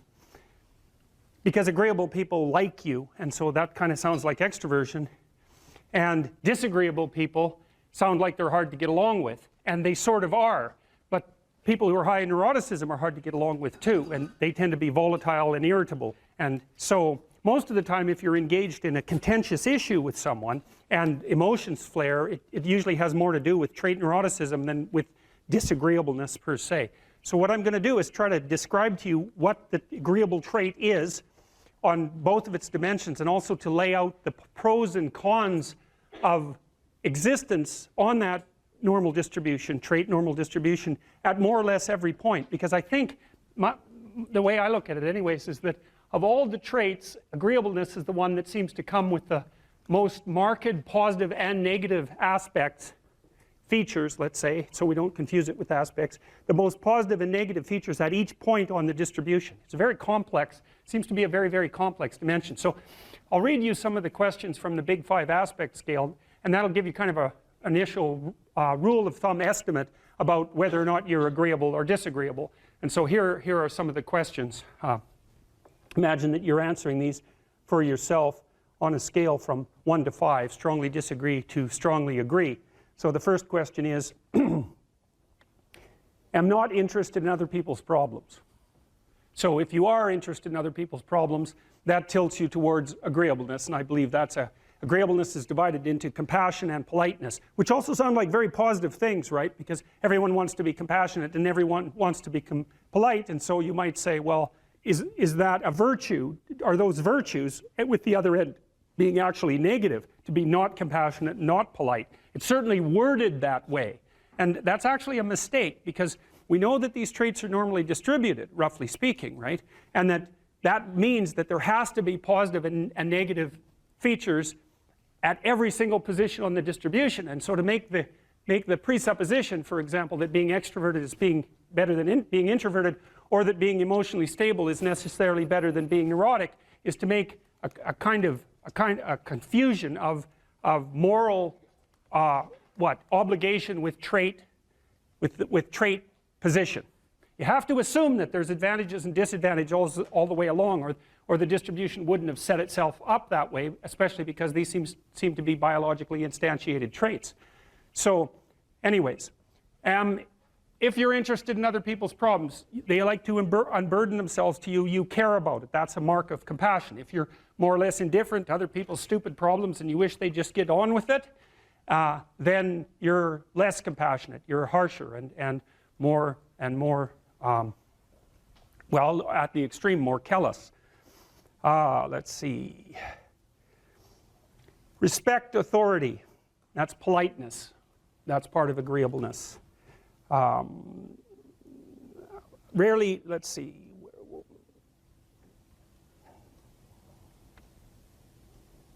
Feel others' emotions. Compassion. Inquire about others' well-being. Compassion.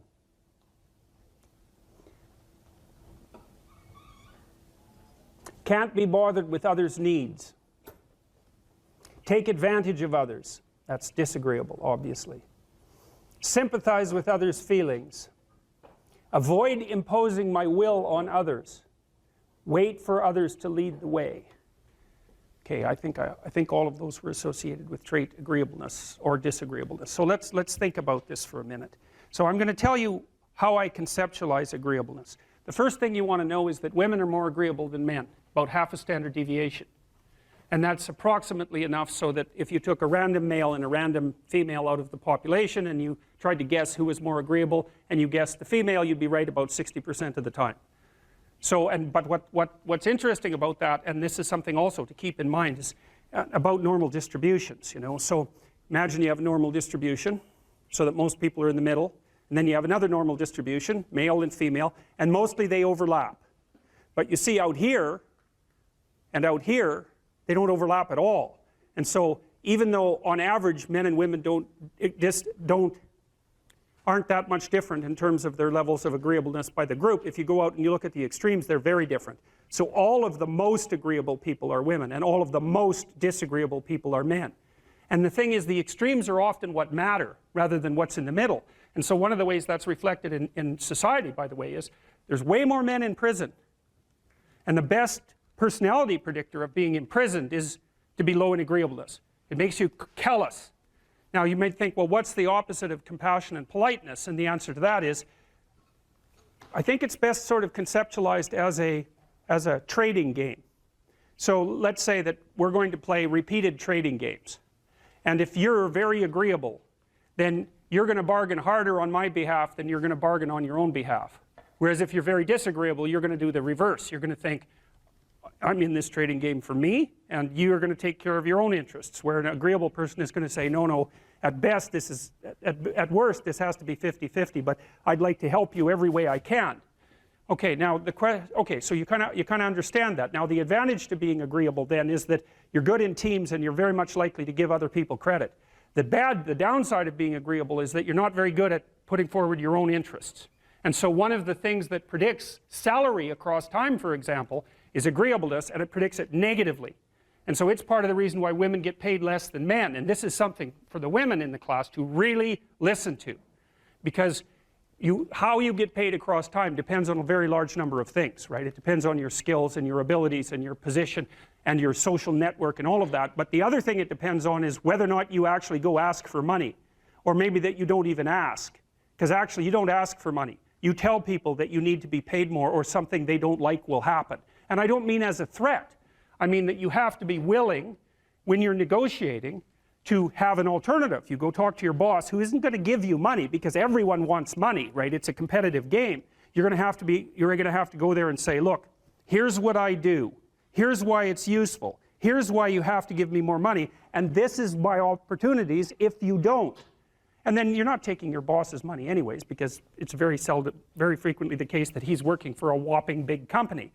But he needs an excuse to give you money because everyone's asking for money all the time. And so you have to put your case forward powerfully and disagreeably. Now, you don't want to do it too disagreeably because then he's going to think that you're a son of a bitch and maybe he's not going to give you anything and maybe you'll get fired for being mouthy and all of that. And that certainly happens to people who are too disagreeable. You got to get the balance right. But it's definitely the case. And the other thing that happens to women that's also worth noting, and this is probably because they're higher in negative emotion, is they tend to underestimate their own utility in business settings, right? Because if you're trying to evaluate what you're like and you're more tilted towards negative emotion, then the things that you do that are wrong are going to stand out more on the foreground than the things that you do that are right. So if you go into a negotiation and you're uncertain already because you have self-doubts, and then you're agreeable in the negotiation, what's going to happen is that you're not going to win as often. And winning in a business setting or in a career development setting means more opportunity for promotion and more revenue generated. Now, the downside of that, of course, is as you climb the business hierarchy is that you also have to take on more responsibility, and that responsibility is sometimes unpleasant as well, especially to people who are agreeable, because you're not necessarily liked if you're in a position of authority. And agreeable people really like to be liked. It's their primary motivator, because they're concerned about the maintenance, I would say, of intimate, positive relationships. That also makes them conflict avoidant. There's this old story in King Arthur where the knights go off to look for the Holy Grail, which is either the cup that Christ drank out of at the Last Supper, or the cup into which the blood that gushed from his side was poured when he was crucified. The stories vary, but it's basically a holy object, like the phoenix in some sense, that's a representation of transformation. So it's an ideal, and so King Arthur's knights, who sit at a round table because they're all roughly equal, go off to find the most valuable thing, and where do you look for the most valuable thing when you don't know where it is? Well, each of the knights looks at the forest surrounding the castle and enters the forest at the point that looks darkest to him. And that's a good thing to understand, because the gateway to wisdom and the gateway to the development of personality, which is exactly the same thing, is precisely through the portal that you do not want to climb through. And the reason for that's actually quite technical. This is a Jungian presupposition too, is that, well, there's a bunch of things about you that are underdeveloped, and a lot of those things are because there's things you've avoided looking at because you don't want to look at them, and there's parts of you you've avoided developing because it's hard for you to develop those parts. And so it's by virtual necessity that what you need is where you don't want to look, because that's where you've kept it. And that's why there's, an idiosyncratic element of it for everyone. Your particular place of enlightenment and terror is not going to be the same as yours, except that they're both places of enlightenment and terror. So they're equivalent at one level of analysis and different at another. So anyways, back to fiction and what it does. It distills truth, and it produces characters that are composites. And the more they become composites, the more they approximate a mythological character. And so they become more and more universally true and more approximating religious deities. But the problem with that is they become more and more distant from individual experience. And so with literature, there's this very tight line where you need to make the character more than merely human, but not so much of a god that, one of the things that happened to Superman in the 1980s, Superman started out, he's got a heavenly set of parents, by the way, and an earthly set of parents, and he's an orphan like Harry Potter. Very common theme is that when Superman first emerged, he could only jump over buildings, and maybe he could stop a locomotive, but by the time the 1980s rolled around, like, he could juggle planets and, swallow hydrogen bombs, and, he could do anything. Well, people stopped buying the Superman comics because how interesting is that? It's like something horrible happens and Superman deals with it. And something else horrible happens and Superman deals with it. And it's like, that's dull. He turned into such an archetype. He was basically the omniscient, omnipresent, omnipotent God, and that's no fun. It's like God wins, and then God wins again, and then again God wins, and so then they had to weaken him in different ways with kryptonite. So green kryptonite kind of made him sick, and red kryptonite, I think, kind of mutated him, if I remember correctly. And anyways, they had to introduce flaws into his character so that there could be some damn plot, and that's something to think about. There's a deep existential lesson in that your being is limited and flawed and fragile. You're like the genie, which is genius in the little tiny lamp, this immense potential, but constrained in this tiny little living space, as Robin Williams said when he played the genie in Aladdin. But the fact that you have limitations means that the plot of your life is the overcoming of those limitations, and that if you didn't have limitations, well, there wouldn't be a plot, and maybe there would be no life. And so that's part of the reason why perhaps you have to accept the fact that you're flawed and insufficient, and live with it and consider it a precondition for being. It's at least a reasonable idea. So anyways, one of the main characters is the country, the known, the explored territory. We went over that a bit, and it always has two elements. I mean, your country is your greatest friend and your worst enemy, you know, because it squashes you into conformity and demands that you act in a certain manner, and reduces your individuality to that element that's tolerated by everyone else, and it constrains your potential in a single direction. And so it's really tyrannical, but at the same time it provides you with a place to be and all of the benefits that have accrued as a result of the actions of your ancestors and all the other people that you're associated with. So there's the good tyrant, or the bad tyrant, and the good king, and those are archetypal figures, and that's because they're always true, and they're always true simultaneously, you know, which is partly why I object to the notion of the patriarchy, because it's a it's the what do you call that? It's the apprehension of a mythological trope, which is that of the evil tyrant, without any appreciation for the fact that the archetype actually has two parts, and the other part is the wise king. And you know, you can tell an evil tyrant story about culture, no problem, but it's one-sided, and that's very dangerous, because you don't want to forget all the good things that you have while you're criticizing all the ways that things are in error. That's a lack of gratitude, and it's a lack of wisdom, and it's founded in resentment, and it's very dangerous, both personally and socially. I told you that Captain Hook is a tyrant because he's got this crocodile chasing him, and the crocodile has a clock in its stomach, and that's death. It's like, obviously, right? Tick, tick, tick, tick. And it's a crocodile, and it's under the water, and it's already got a taste of him, so he's being chased around by death, and that makes him terrified and resentful and cruel and bitter, and so he's a tyrant. And he wants to wreak havoc everywhere. And then Peter Pan, of course, looks at Captain Hook and thinks, why the hell should I grow up and to be a tyrant and sacrifice all the potential of childhood? And the answer to that is, the potential sacrifices itself if you don't utilize it as you mature, and you just end up a 40-year-old lost boy, which is a horrifying thing to behold. It's almost as if you're the corpse of a child, the living corpse of a child, because who the hell wants a 6-year-old, 40-year-old? You're a little on the stale side by that point, and not the world's happiest individual. So, you know, your potential is going to disappear because you age anyways, and so you might as well shape that potential in a particular direction and at least become something, no matter how limited, rather than nothing. So,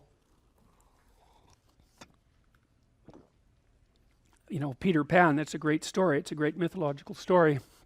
So, well, so let's talk about tyrants. Well, not only are they mythological figures, but they exist, and they tend to be deified. I mean, Stalin was, for all intents and purposes, God the Father in Soviet Russia, although he was pretty much only the worst elements of Old Testament God, who was, you know, constantly smiting people and wiping out populations and doing all sorts of things that seemed to be quite nasty. But nonetheless, you know, people worshipped him in many ways, and he's a representation of just exactly what goes wrong when things really go wrong, when people stop paying attention and when they all lie. Because one of the things that characterized the communist state was that no one ever got to say anything they actually believed, ever. And that was partly because 1 out of 3 people was an informer, which meant if you had a family of 6 people, 2 of them were informing on the government about you, and that included your own children.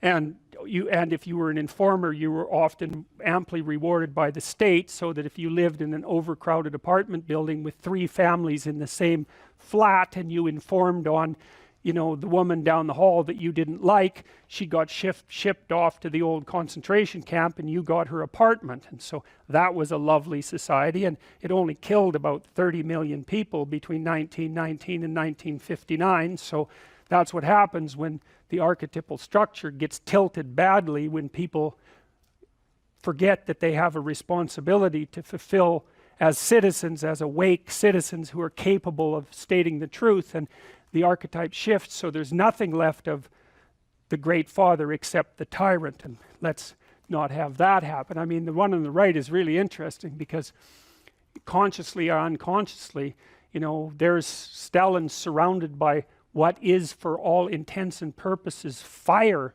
You know, he looks like Maleficent in Sleeping Beauty when she shows up at Aurora's christening. You know, she puts her arms up in the air and green fire surrounds her. It's like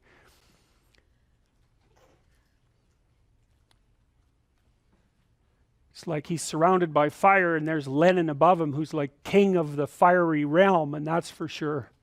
So I mean, all the terrors that happened in the Soviet Union didn't start under Stalin, they started under Lenin, and Stalin was definitely Lenin's legitimate son, let's put it that way.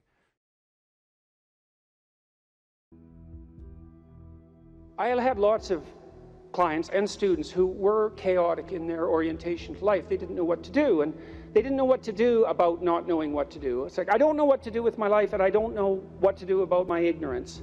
And my reaction to that, in some sense, wasn't exactly the reaction of a clinician, because not a typical clinician, because typical clinicians are liberal Protestant in their fundamental orientation, and they tend to think of psychological development as something like self-actualization, right? It's really a self-development process. But that wasn't my observation, partly influenced by the developmental psychologist Jean Piaget.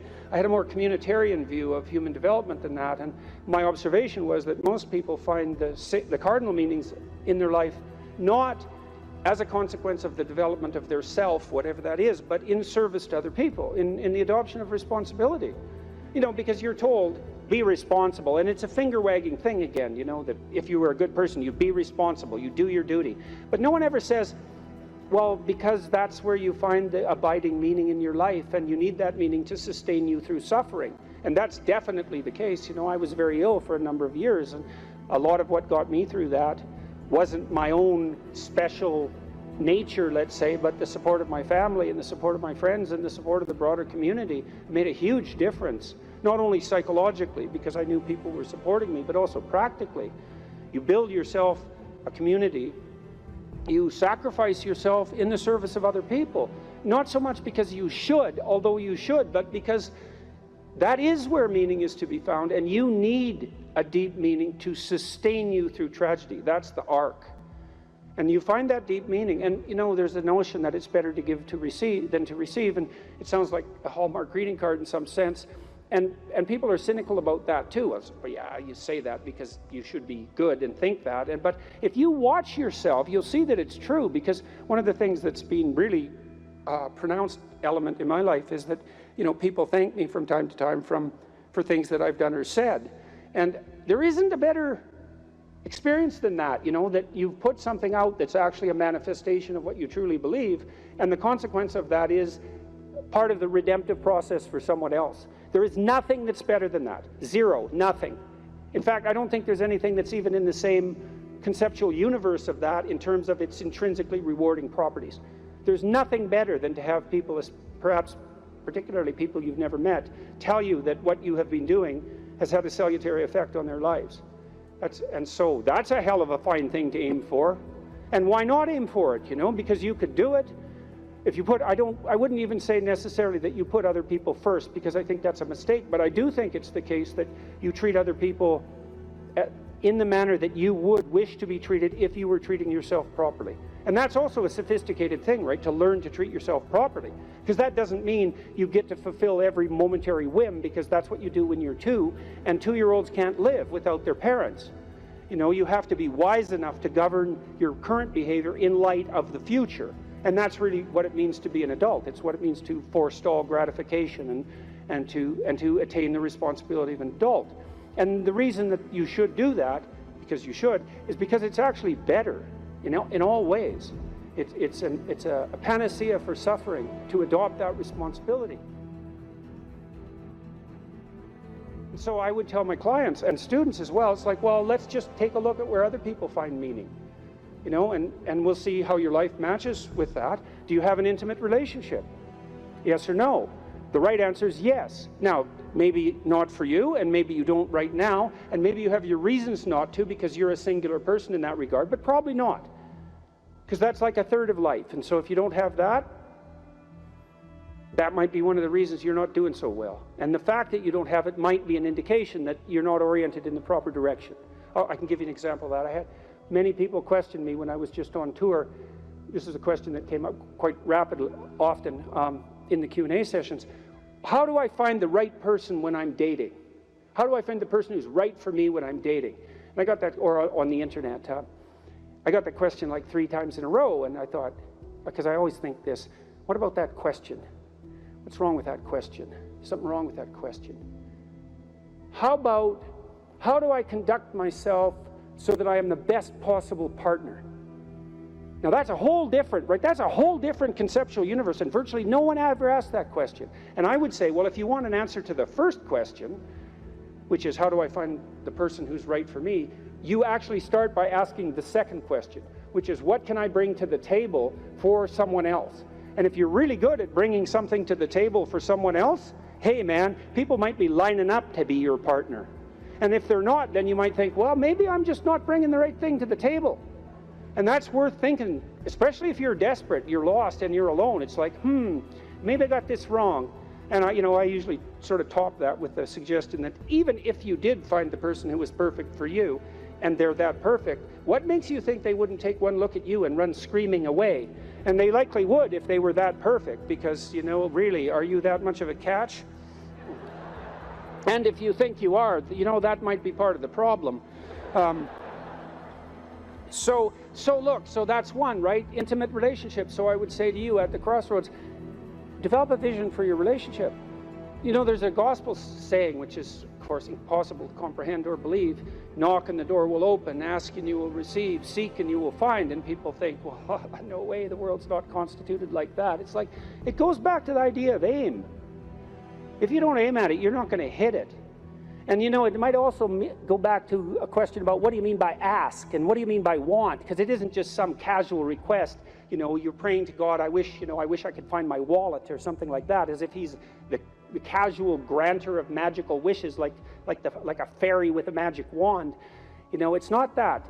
Asking means something like this: I am willing to give up everything that I'm doing wrong so that I can put things right, if I could know what right was.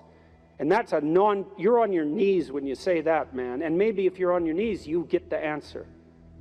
And so that's worth thinking about. So, if you knocked and you wanted to walk through and you asked and you wanted to learn, and you sought because you wanted to find, maybe you would receive and be answered and find, but not without aim. And so I might say, well, look, if you could have the relationship you wanted, you get to have the relationship you want and need, but you have to know what it is. And so then you need a vision of that. It's like, and a developed vision, Not, I need to find the person right for me. It's like, what do you mean by that? How are you going to treat your partner when they come home from work? How about something that concrete? Or how would you like to be treated when you come home from work? Or what sort of partner do you want in relationship to their attitude towards children? You have to make it real, like it's the story of your own life, which, by the way, it is. And then maybe you find it, because at least once you've developed the vision, if it manifests itself, you'll recognize it. That's something. Why don't you set your family right? You need siblings. Maybe you don't have them. Set your relationship with your parents right. Fix your relationship with your father, with your mother, with your siblings. The same thing. And then what sort of relationship do you want to have with your children? If you could have what you wanted. I had a very good relationship with my children. My daughter, as I said, was very ill, so that made things complicated. But I had a great relationship, and still do, with my son. It's one of the lights of my life. And we concentrated on making that relationship pristine, you know, both of us, and my wife as well. And so you imagine, well, I want my son to love me. I want my son to respect me, and vice versa. I want a child who can make mature decisions. I want someone I can rely on. I want someone who other people gravitate towards. Because I can have what I want if I'm willing to make the proper sacrifices. And so that's a good thing. Could you set your family straight? Well, you need a job or a career. And so what can you offer, and what can you bring the world in that regard? And then I would say, well, if you're thinking about career success in this Tower of Babel manner, then that's a temptation. But you might think, well, how much good could I do if I had the opportunity in the shortest possible period of time, if I went all in? And then there's an aim, man, there's an aim. And then you might think, well, what would that look like? You know, if I was a light to my community, if I was a light to the people I work with, who would I be if I was like that? And then you can conceptualize that, and you can see when you deviate from it, and why couldn't you correct for the deviations and move towards that? And then you might say, well, are you going to make productive use of your time outside of work? Productive and generous use of your time? Productive, generous, and meaningful use of your time. How about that? You're going to control your susceptibility to temptation, regulate your alcohol and drug use, because alcoholism takes out lots of people. Regulate your sexual temptation. You can control yourself for some reason that's worth controlling yourself for. You know, because there's something to being sybaritic. There's at least the momentary pleasure. It's not nothing. And you're not going to sacrifice that, if you have any sense, unless you sacrifice it to something clearly better.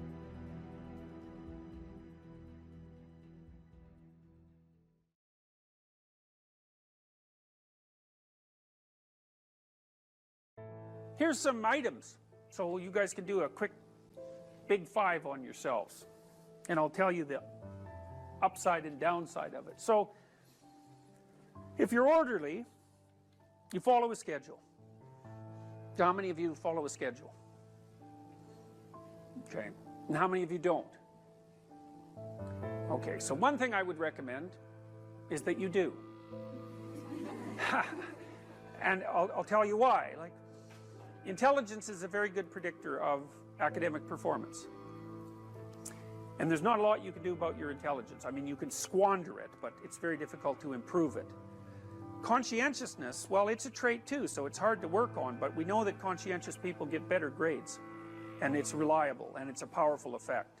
And so, if your time use is organized, then the probability that you're going to be successful is very high. So, one of the things you might think about is make friends with a calendar, like Google Calendar or something like that. And I can tell you some tricks about that, because really it is important. Like, and I'm not kidding around about this.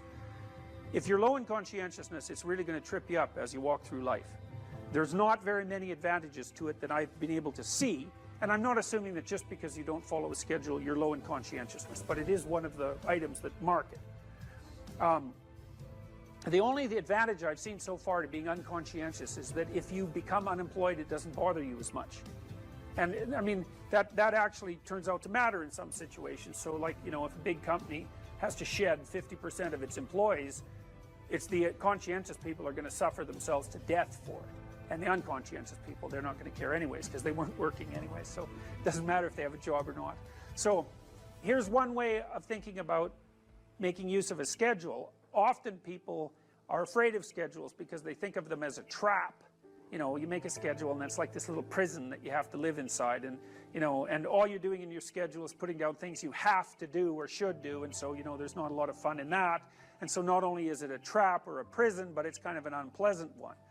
But a way to work with the schedule in a lot more sophisticated way is to think, well, I'm going to plan the next week, say, because you plan it day by day, but we'll take the week as the unit level of analysis and think, well, I'd like to plan a week I'd like to have.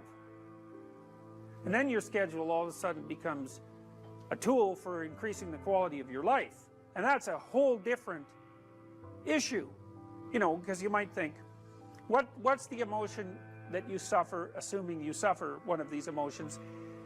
If you have an essay that's due and you're not doing it, like, would you regard that as a pleasant emotion or unpleasant emotion? Okay, so do you think you can characterize the unpleasantness? Like, what kind of emotion is it? It's guilt. Okay. Anything else? Frustration? Yeah, so you're sort of frustrated with yourself. Yeah, you need a slap, right? You think, I need a slap. So, okay, so guilt, anything else? Anxiety? Restlessness? So that's kind of an agitation. Yeah, it's because your body knows you should be doing something, but you're not pointing it in the right direction, so it's shame? Is that reasonable? So, okay, so the reason I was asking you about that is because, most of the negative emotions are associated with neuroticism, but some of them seem to be associated with conscientiousness. And the conscientious negative emotions seem to be guilt and shame, fundamentally. And so recent research, and really recent, I only got this paper like a week ago, I think it's about 4 months old, seem to indicate that conscientious people feel less guilt, but they're more guilt prone. So if they don't do something, that makes them guilty, but they organize their time so they are doing the things they're supposed to do, so then they don't feel guilty. So anyways, back to the schedule. So, all right, you think about your week and you think about your day, and you think, well, how would you improve the quality of a given day or a given week? Well, one of the ways of improving it is to not put yourself into the situation where there are things hanging over your head that you have to feel guilty and ashamed about, because that's a very unpleasant way of being. And if you have an essay that's due in a week and you're procrastinating, then the fact that you have to do that essay can ruin the whole week. And even when you're doing something that's positive, hypothetically, it's kind of that horrible kind of positive that you experience when you know that you should be doing something else. And so that's when you end up watching YouTube videos about like dancing cats or something like that. And it's at best it's a guilty pleasure. It's not a pleasure at all. You think like, what the hell am I doing watching videos of dancing cats, But then you know that you're procrastinating, and that's low quality, very low quality existence.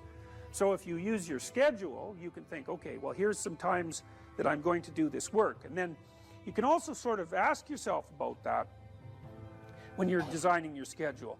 Because you don't want to design a schedule like you're Adolf Hitler telling yourself what to do, because you're not going to comply with it then. What you have to do if you're going to design a schedule is you have to ask yourself, all right, I'm going to set aside some time to study over the next week or to do this essay or whatever it is. How much time would I actually spend studying? An hour or two a day might be a worthwhile thing to schedule in, and I would say don't schedule in more than that to begin with, because then you'll fail and then you'll stop using the schedule. And so the other thing you want to do is you want to schedule in things that you want to do, and then you want to look at the day or the week and you want to think, hey, that's a week I'd like to have. If I had a week like that, it would be good. I'd be caught up so that all that negative emotion doesn't have to accrue. And I would have done a bunch of things that I'm interested in doing, and at the end of the week, I'd be in better shape than I was at the beginning. And if you treat a schedule like that, so that what you're using it is to design the days and weeks that you want to have, instead of using it as this little, jail that you have to put yourself in that you're not going to do anyways, then you can learn to use them. And that's one thing you can do to make yourself more industrious, more conscientious. Follow a schedule. I've told people to learn to use a schedule, and people often hate schedules because they act as their own tyrants, right? They say, well, you have to do this unpleasant thing, and then here's another unpleasant thing you have to do, and then you have to do this unpleasant thing, and you do that for about 3 days, and you think, to hell with this, I'm not doing that, and you fall off the wagon. That isn't what you're supposed to do with a schedule. You're supposed to use it to design the days that you would like to have if you were taking care of yourself. And so some of that is, you wake up in the morning and you think, here's 5 things I have to do that if I don't do, my life will be worse. It's like paying bills, for example, or taking out the garbage. It's like you have to do those because otherwise things degenerate. So you got to put some of those in the schedule, because otherwise tomorrow is worse than today, and that's a bad trajectory. But you also want to build in things, you've got to act in some sense like you're dealing with a relatively recalcitrant 9-year-old. It's like, so, well, here's some things you have to do, but here's some things that if you do, you could reward yourself with. And if you get the balance there between obligation and reward right, then you'll find that you're motivated to do the things. And that's what you want to do. You want to do that so it's sustainable across days and weeks and months. And so you got to treat yourself like a good boss would treat a valued employee, and not like a tyrant would treat a slave, because the slave will rebel. And people say, well, I don't follow through on my plans. It's like, well, they're probably not very well formulated, and maybe you're doing them because of an external moral obligation or something. They're not really your plans, right? And B, you're acting like a tyrant and a slave, and that's a bad relationship to have with yourself. Treat other people as you would like to be treated. It works both ways. You also treat yourself like you treat other people properly. So that's a necessary thing, and often people don't do that. But the scheduling is really important.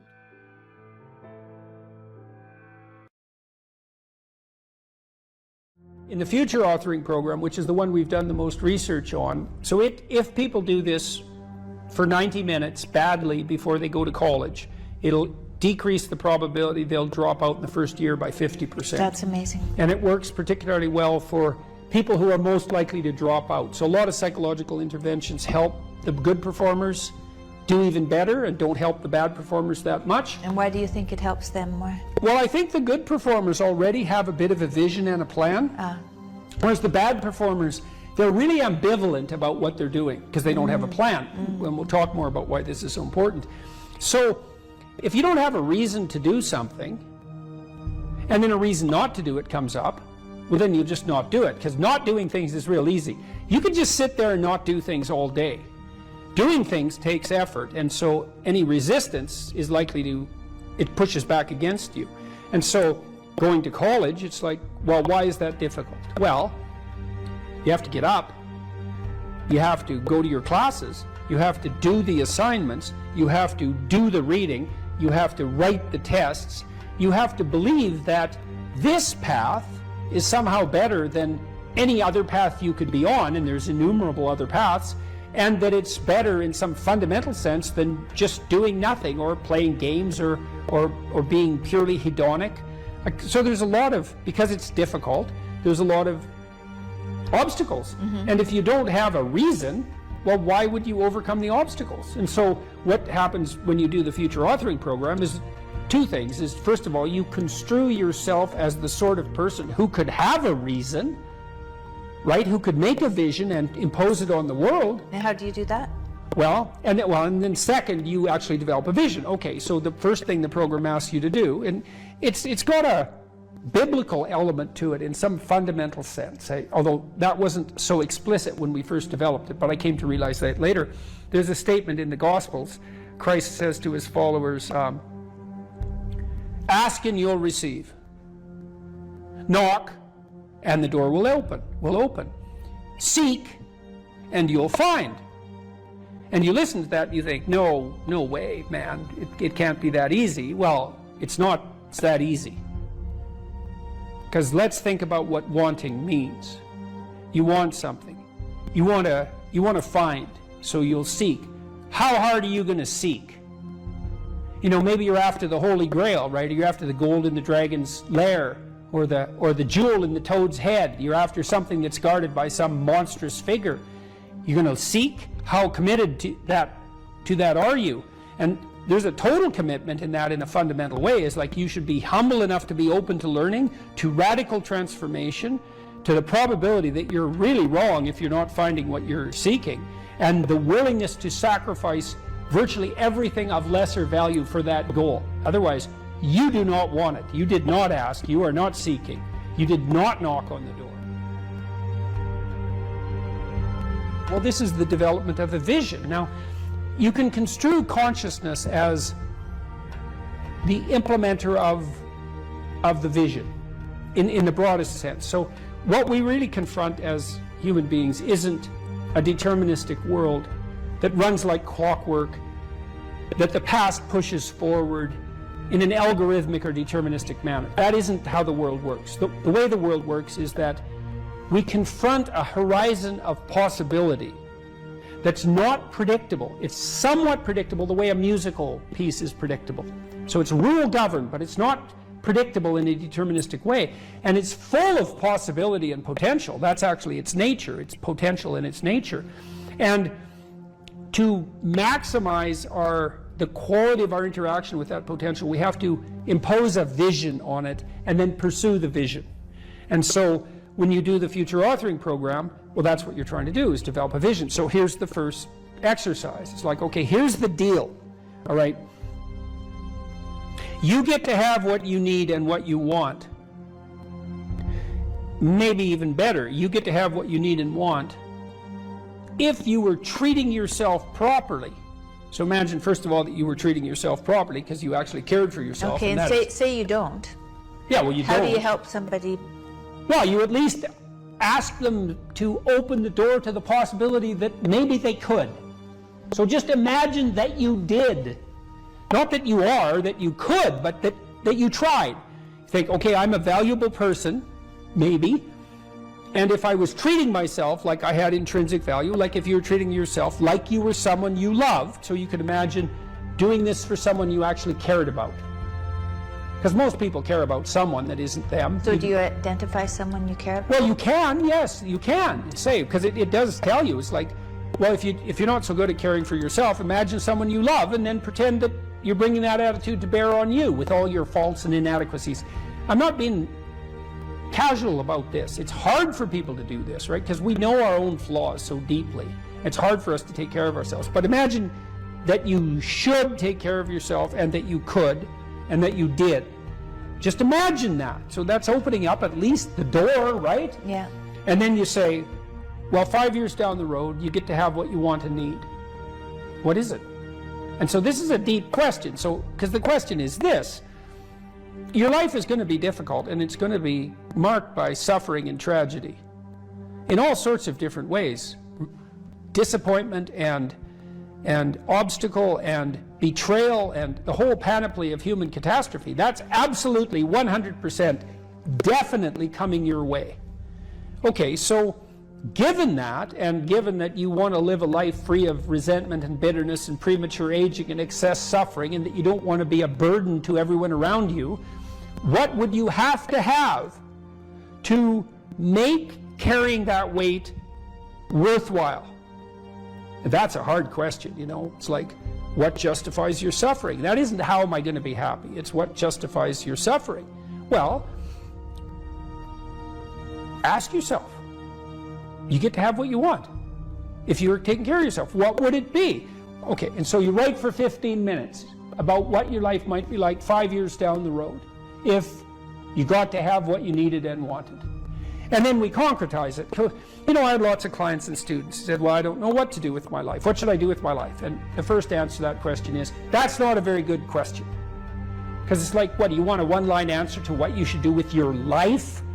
Like, life is everything, and you want a one-line answer to everything. No. Bad question. You can imagine a desirable future, but it helps to particularize it. So one of the things you might ask is, where do people find meaning? And the answer is, well, in multiple places. Here's some places people typically find meaning. So if clients came to me and they were depressed, first of all, I'd try to find out, are you depressed? Or do you just have a terrible life, or some combination of those two? And you might ask, what's the difference? And that's a really good question. If you're depressed, you have a good life, but you're suffering.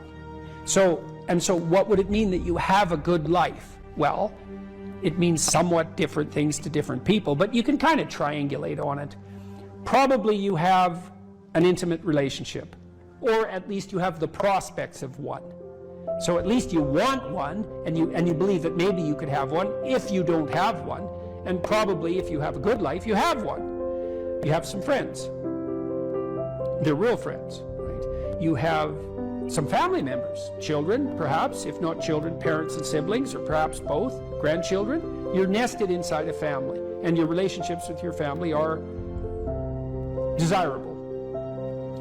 You have a job or a career, and so if it's a job, well, then it's hard, and maybe you wouldn't have picked it as a vocation, but at least maybe you have good relationships with your coworkers, and you're doing something difficult, but that's actually socially productive and useful and generates an income. So that's not nothing.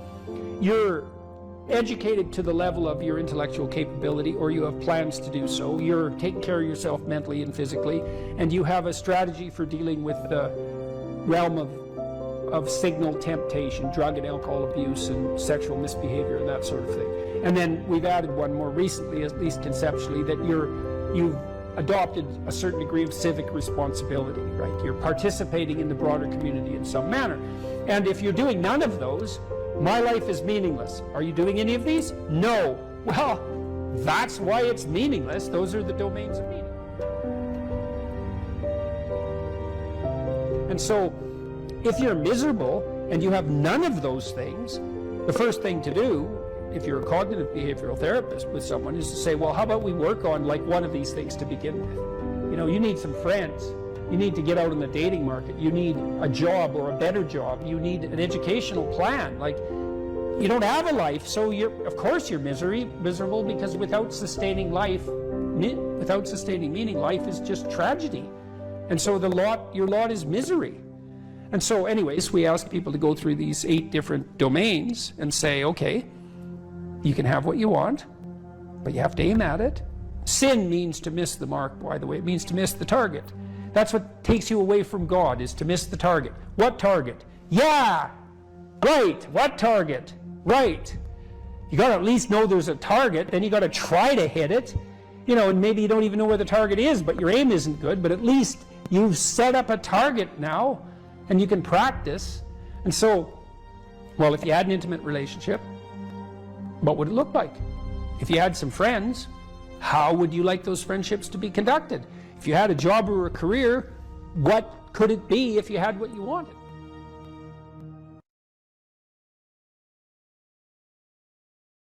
You know, not everybody is equipped to or interested in engaging in high-level discussion of abstract and creative ideas. You know, you hear this idea that everyone's creative. That's a lie. It's as straightforward as that. True creativity is very, very rare. And so, and if you happen to be a creative person, or if you happen to be someone who's profoundly interested in ideas, you are in a pronounced minority, just as you are if you happen to be extremely extroverted or extremely agreeable or extremely conscientious. These are minority issues, and what you do is you find like-minded people who are capable of engaging that. You know, heavyweight weightlifters compete with heavyweight weightlifters for a reason, and everyone thinks that's fine. And the same thing applies to intellectual and creative endeavors. So what you do is you try to find a community where that's the nature of the community, and you likely have to find a relationship like that as well, you know. So I don't think so. I think what contributes to the siloing is the arrogance that goes along with it, because if you can be interested in ideas and you can be creative, well, that's the arrogance of the intellect, right? That's the thing the Catholic Church had warned about for centuries, is the arrogance of the intellect. So because if you're wise as well as smart, and there is no relationship between being smart and being wise, they are not the same thing. There's no quick pathway from smart to wise. And many of the people who I've known who were very wise well, some of them were intellectually impaired and were still wise, you know. So it's the arrogance that brings up the block. And I see this, for example, happening in the United States in particular, because the last time I went down there, for example, I had friends down there, and some of those friends are very, very smart people, and some of them were talking about the Trump voters, and they were talking about the Trump voters with contempt. And I thought, you better watch that, because that's 50% of the damn population. And it might be convenient to think that they're stupid and beneath you, but it's not conducive to a civil state, and there's no evidence that it's true, because there isn't a straight line between intelligent and wise. And so I think that if your character is developed and you're intelligent, you can have your siloed creative community, but you develop enough wisdom so that you can see all the things that people can do that are of high ethical utility, that are outside the intellectual domain. You know, and I think that's why in the New Testament, I think that's why Christ is a carpenter. Right? Because, well, first of all, a carpenter is one of those jobs that when you're dishonest, it manifests itself immediately, because what you build falls down. And so if you're an honest carpenter, you build a good house. So that there's a nice metaphor there. But it's also a warning in some sense against the equation of intellectual brilliance with moral superiority. And so if the intellects would drop their moral superiority, and fat chance there is of that, then the divide between the working class, say, and the elite would resolve. And there's every reason to have respect for decent working class people. I mean, it's on their labor, as the left-wingers at least hypothetically agree, that the entire edifice of the culture is resting. So you can have your cake and eat it too, but you have to not assume that your niche makes you superior. And it's very difficult for smart people, especially smart. There's this scene in Nietzsche's, it's in Thus Spake Zarathustra, where Zarathustra, the prophet, comes down from the mountain and he comes into a public square, and there's this crowd around this little midget who's only about this high, who has a gigantic ear, and everyone is marveling at him. Well, that's what the modern intellect is like. It's a midget with a giant, well, mouth generally, not an ear. And the being is underdeveloped, but the intellect is hyper activated. And it makes the person extraordinarily unbalanced. And it's partly because they can't compete outside the intellectual realm. And that makes them very bitter, because they tend to think, well, God, I'm so smart, everything should just come to me. It's like, sorry, that's not how the world works. And it also, that attitude is immediately evident to people that they're talking to when they talk in the manner that they talk, if they are arrogant intellectuals of that sort. You see that in The Simpsons did a good job of that with Comic Book Guy, right? I mean, he completely useless in every possible dimension with an IQ of about 160. And it's very annoying to people who have an IQ of 160 that they can also be completely useless. But it happens a lot, so, yeah.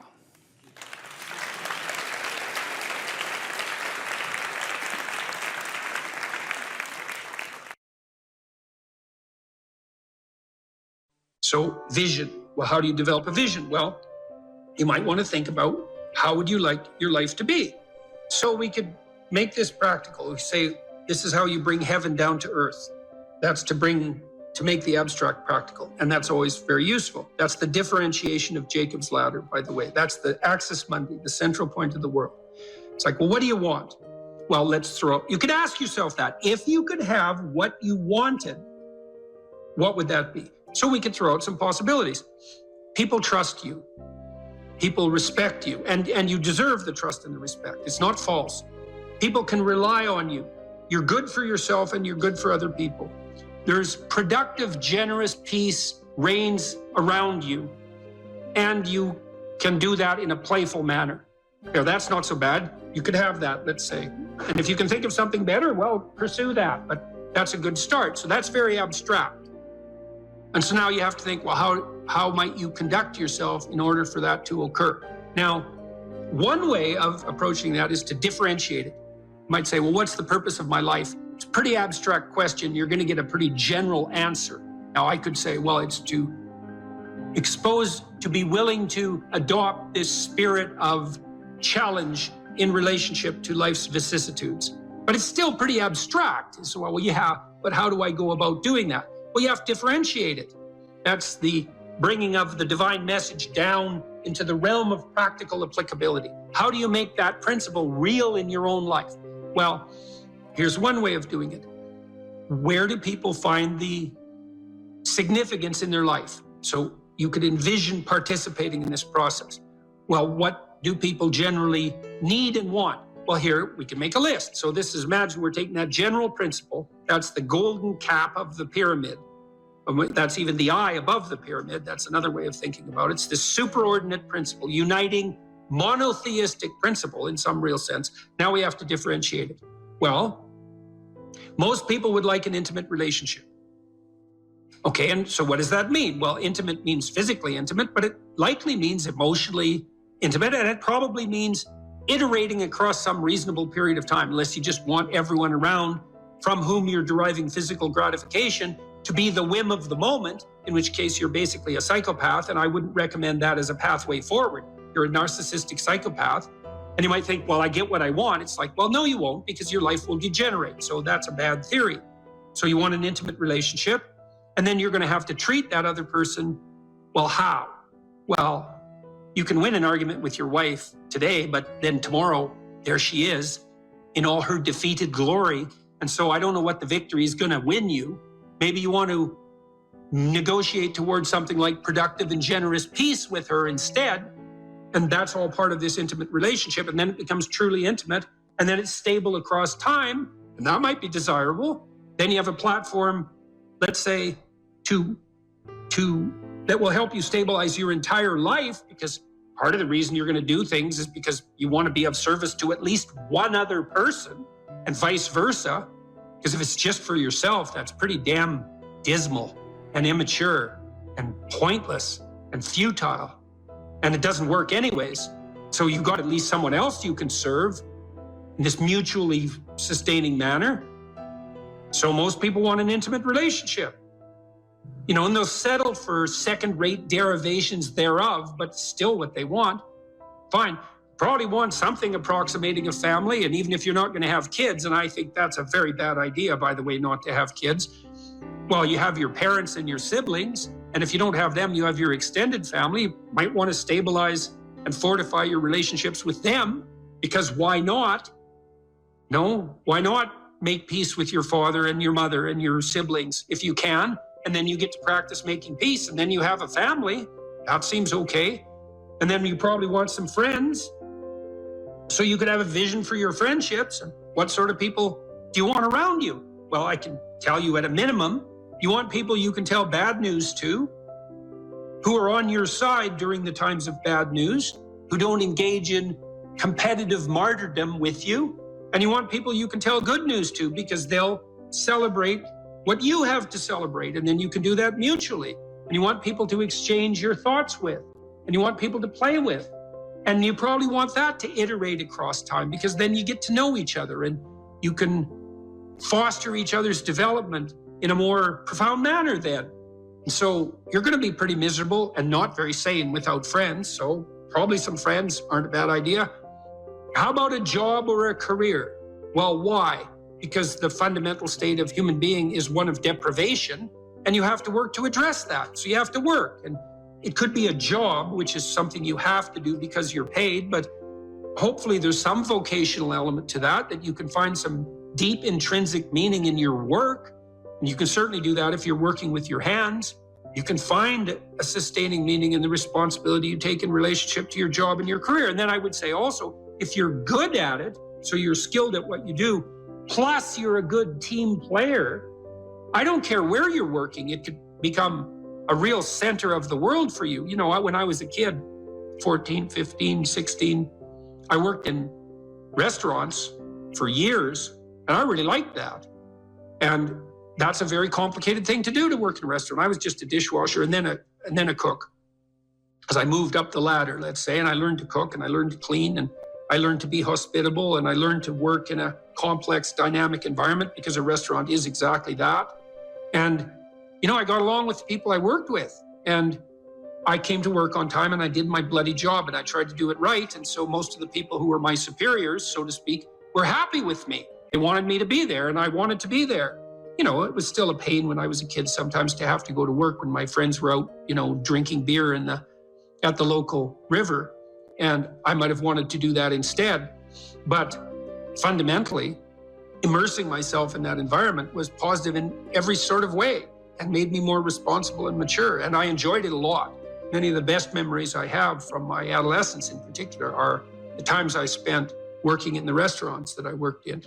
And you can do that in a masterful manner. You know, there are great restaurants where you walk in and everything's perfect. It's so hospitable. Everyone is treating everyone else extremely well. The food is of immense quality. Like, that's a paradisal place. And you can work to make that. I don't care where you're working, you can work to make that happen. You can treat the people around you right. You can treat your customers right. You can shed your bitterness and your resentment.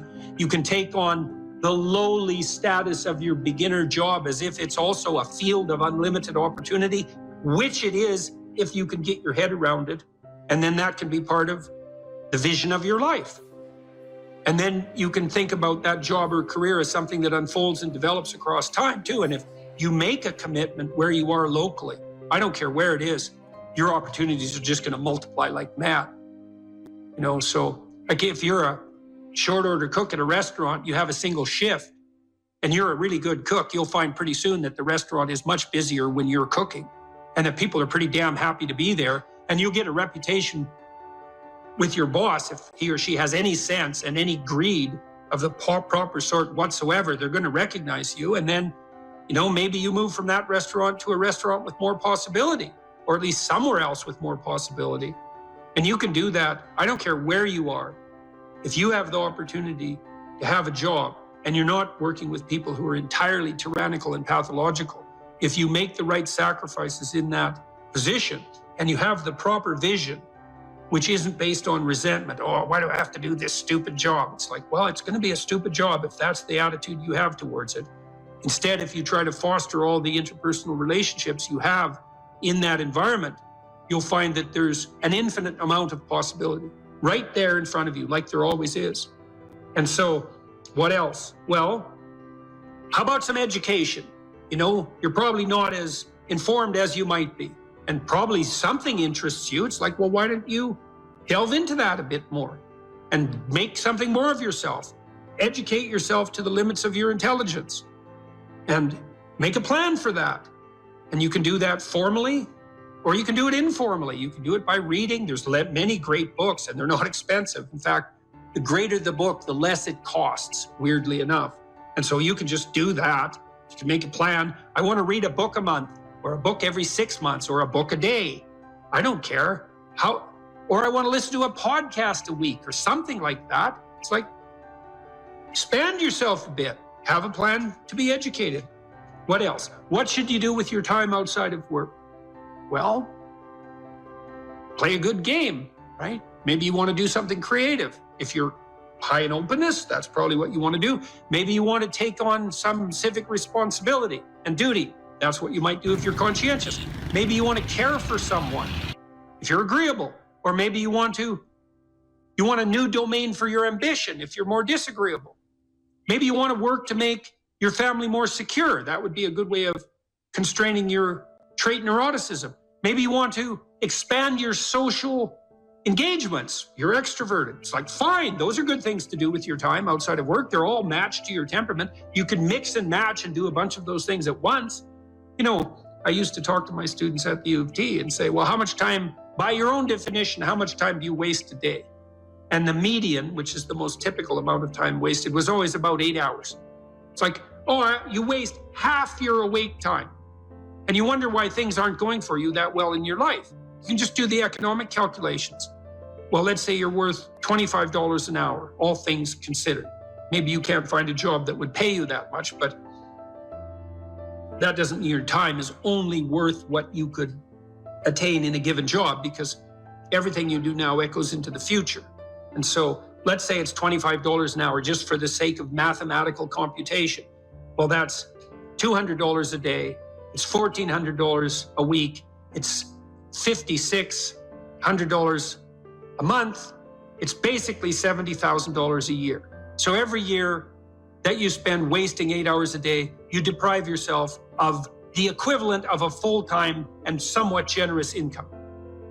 So that's just, and if your life isn't going very well, you might think, well, maybe it's because I waste half of it.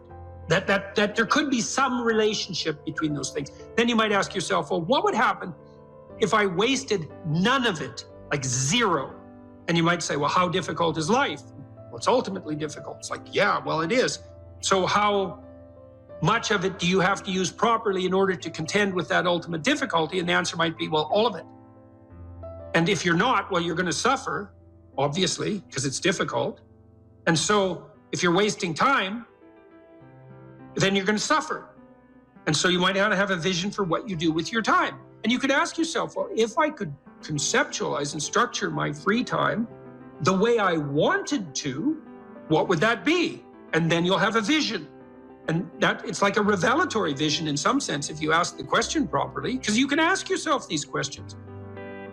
You can ask yourself them in the micro domain. Let's say you come home from work every day to your waiting wife and children, just to take a stereotyped example.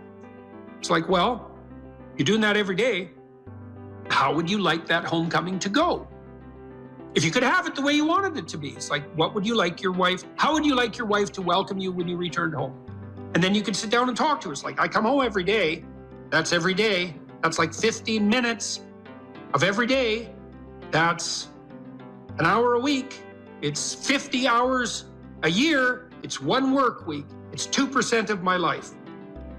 It's like, how do I want to be welcomed when I come home? And your wife might say, well, how do I want you to welcome me when you come home? You might think, yeah, well, maybe we could get both of those right together, and then we could be welcomed in a way that was really good for both of us, what would that look like? Well, you know, I'm tired when I get home, and she might say, well, I'm tired too because I've been taking care of the kids all day. And he might say, well, I don't want to hear about every problem that happened at home the second I get in. And she might say, well, I don't want to hear about all your problems at work right away either. It's like, okay, but we do need to talk through the problems. It's like, yeah, that would be helpful. So, you know, when I come home, why don't I say, honey, I'm home, and why don't you come and give me a hug? And why don't we notice for a moment that we're happy to be together, which is why we got married to begin with, and we could appreciate the fact that we're together, and then maybe we could have something to eat, and we can figure out how to arrange that, and then maybe we could sit for 15 minutes and talk about what happened during the day, and that could be our routine. It's like, well, what do you think of that? Well, here's how I'd modify it. It's like, okay, let's modify it that way. Well, then we'll implement it and see how it works. And then it's like 2% of your life fixed. You do that 50 times, which isn't that many times. It's 100% of your life is fixed. And then when it's fixed, you can even make it better. And doing that 50 times is just not that much. And lots of things iterate, right? You do the same thing every day. You get those things you do every day right, man, you're on the way to having your life together. That's the ritualization of time and space in some real sense.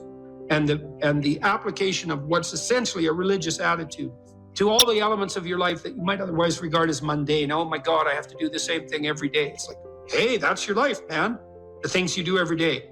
Get those things right.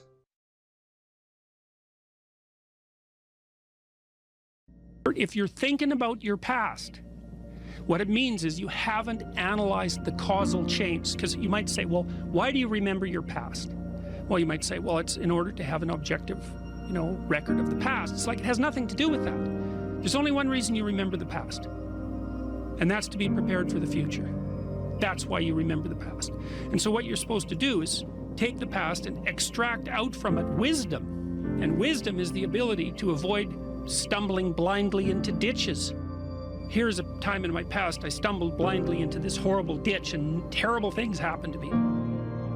You need to take that apart. You need to figure out, how was it that events conspired with your participation, voluntarily or involuntarily, so that that terrible consequence emerged. You need to know why that happened and how you could react differently in that situation. And as soon as you do that, your brain will leave it alone. It won't obsess you about it anymore, because the anxiety-producing parts of your brain are basically trying to tell you where there are obstacles in your environment.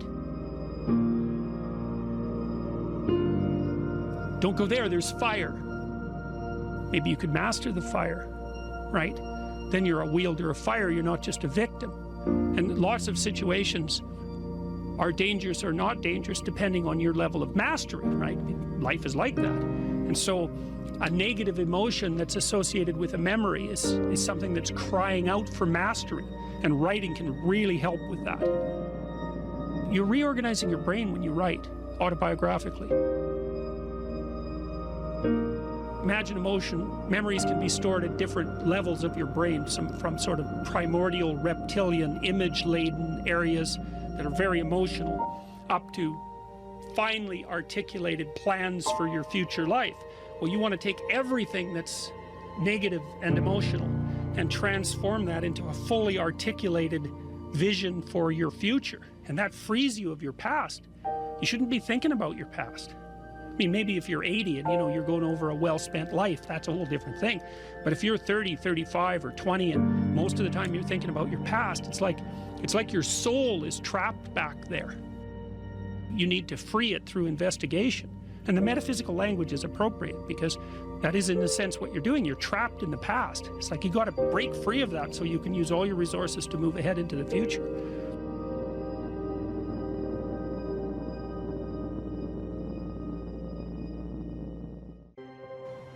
Imagine someone that you treat well, that you love. Then try to treat yourself that way. You got to detach from yourself a bit. You got to think, okay, well, I'm a person among other people, and I deserve at least as much respect as a person among other people, and I should be trying to help myself across time. And instead of being self-contemptuous and self-destructive, I need to take care of myself as if I'm potentially valuable, and to lay out my life that way. And so that's what that chapter is about. And it's hard for people, you know, they don't take care of themselves as well as they should. And I don't mean, you know, take care of yourself. I mean, that isn't what I mean. It's like, it's not a moralistic attack. It's like, it's an encouragement to give yourself a bit of the benefit of the doubt. Take care of your room, take care of your things, like have some respect for yourself. It's like there is a lot of potential within you, and there's many things that you can do, and you're necessary more than you think to the unfolding of things. Like if you make a bunch of bad decisions, things get worse, not just for you, like things get worse. And so it matters what you do. And so part of what you do is you want to treat yourself as if what you do matters. And so you want to have some respect for yourself. Young people like to think about ways to change the world, right? And that's actually a positive part of their development. It's a stage that the developmental psychologist Jean Piaget called the messianic stage, and he associated that with late adolescence.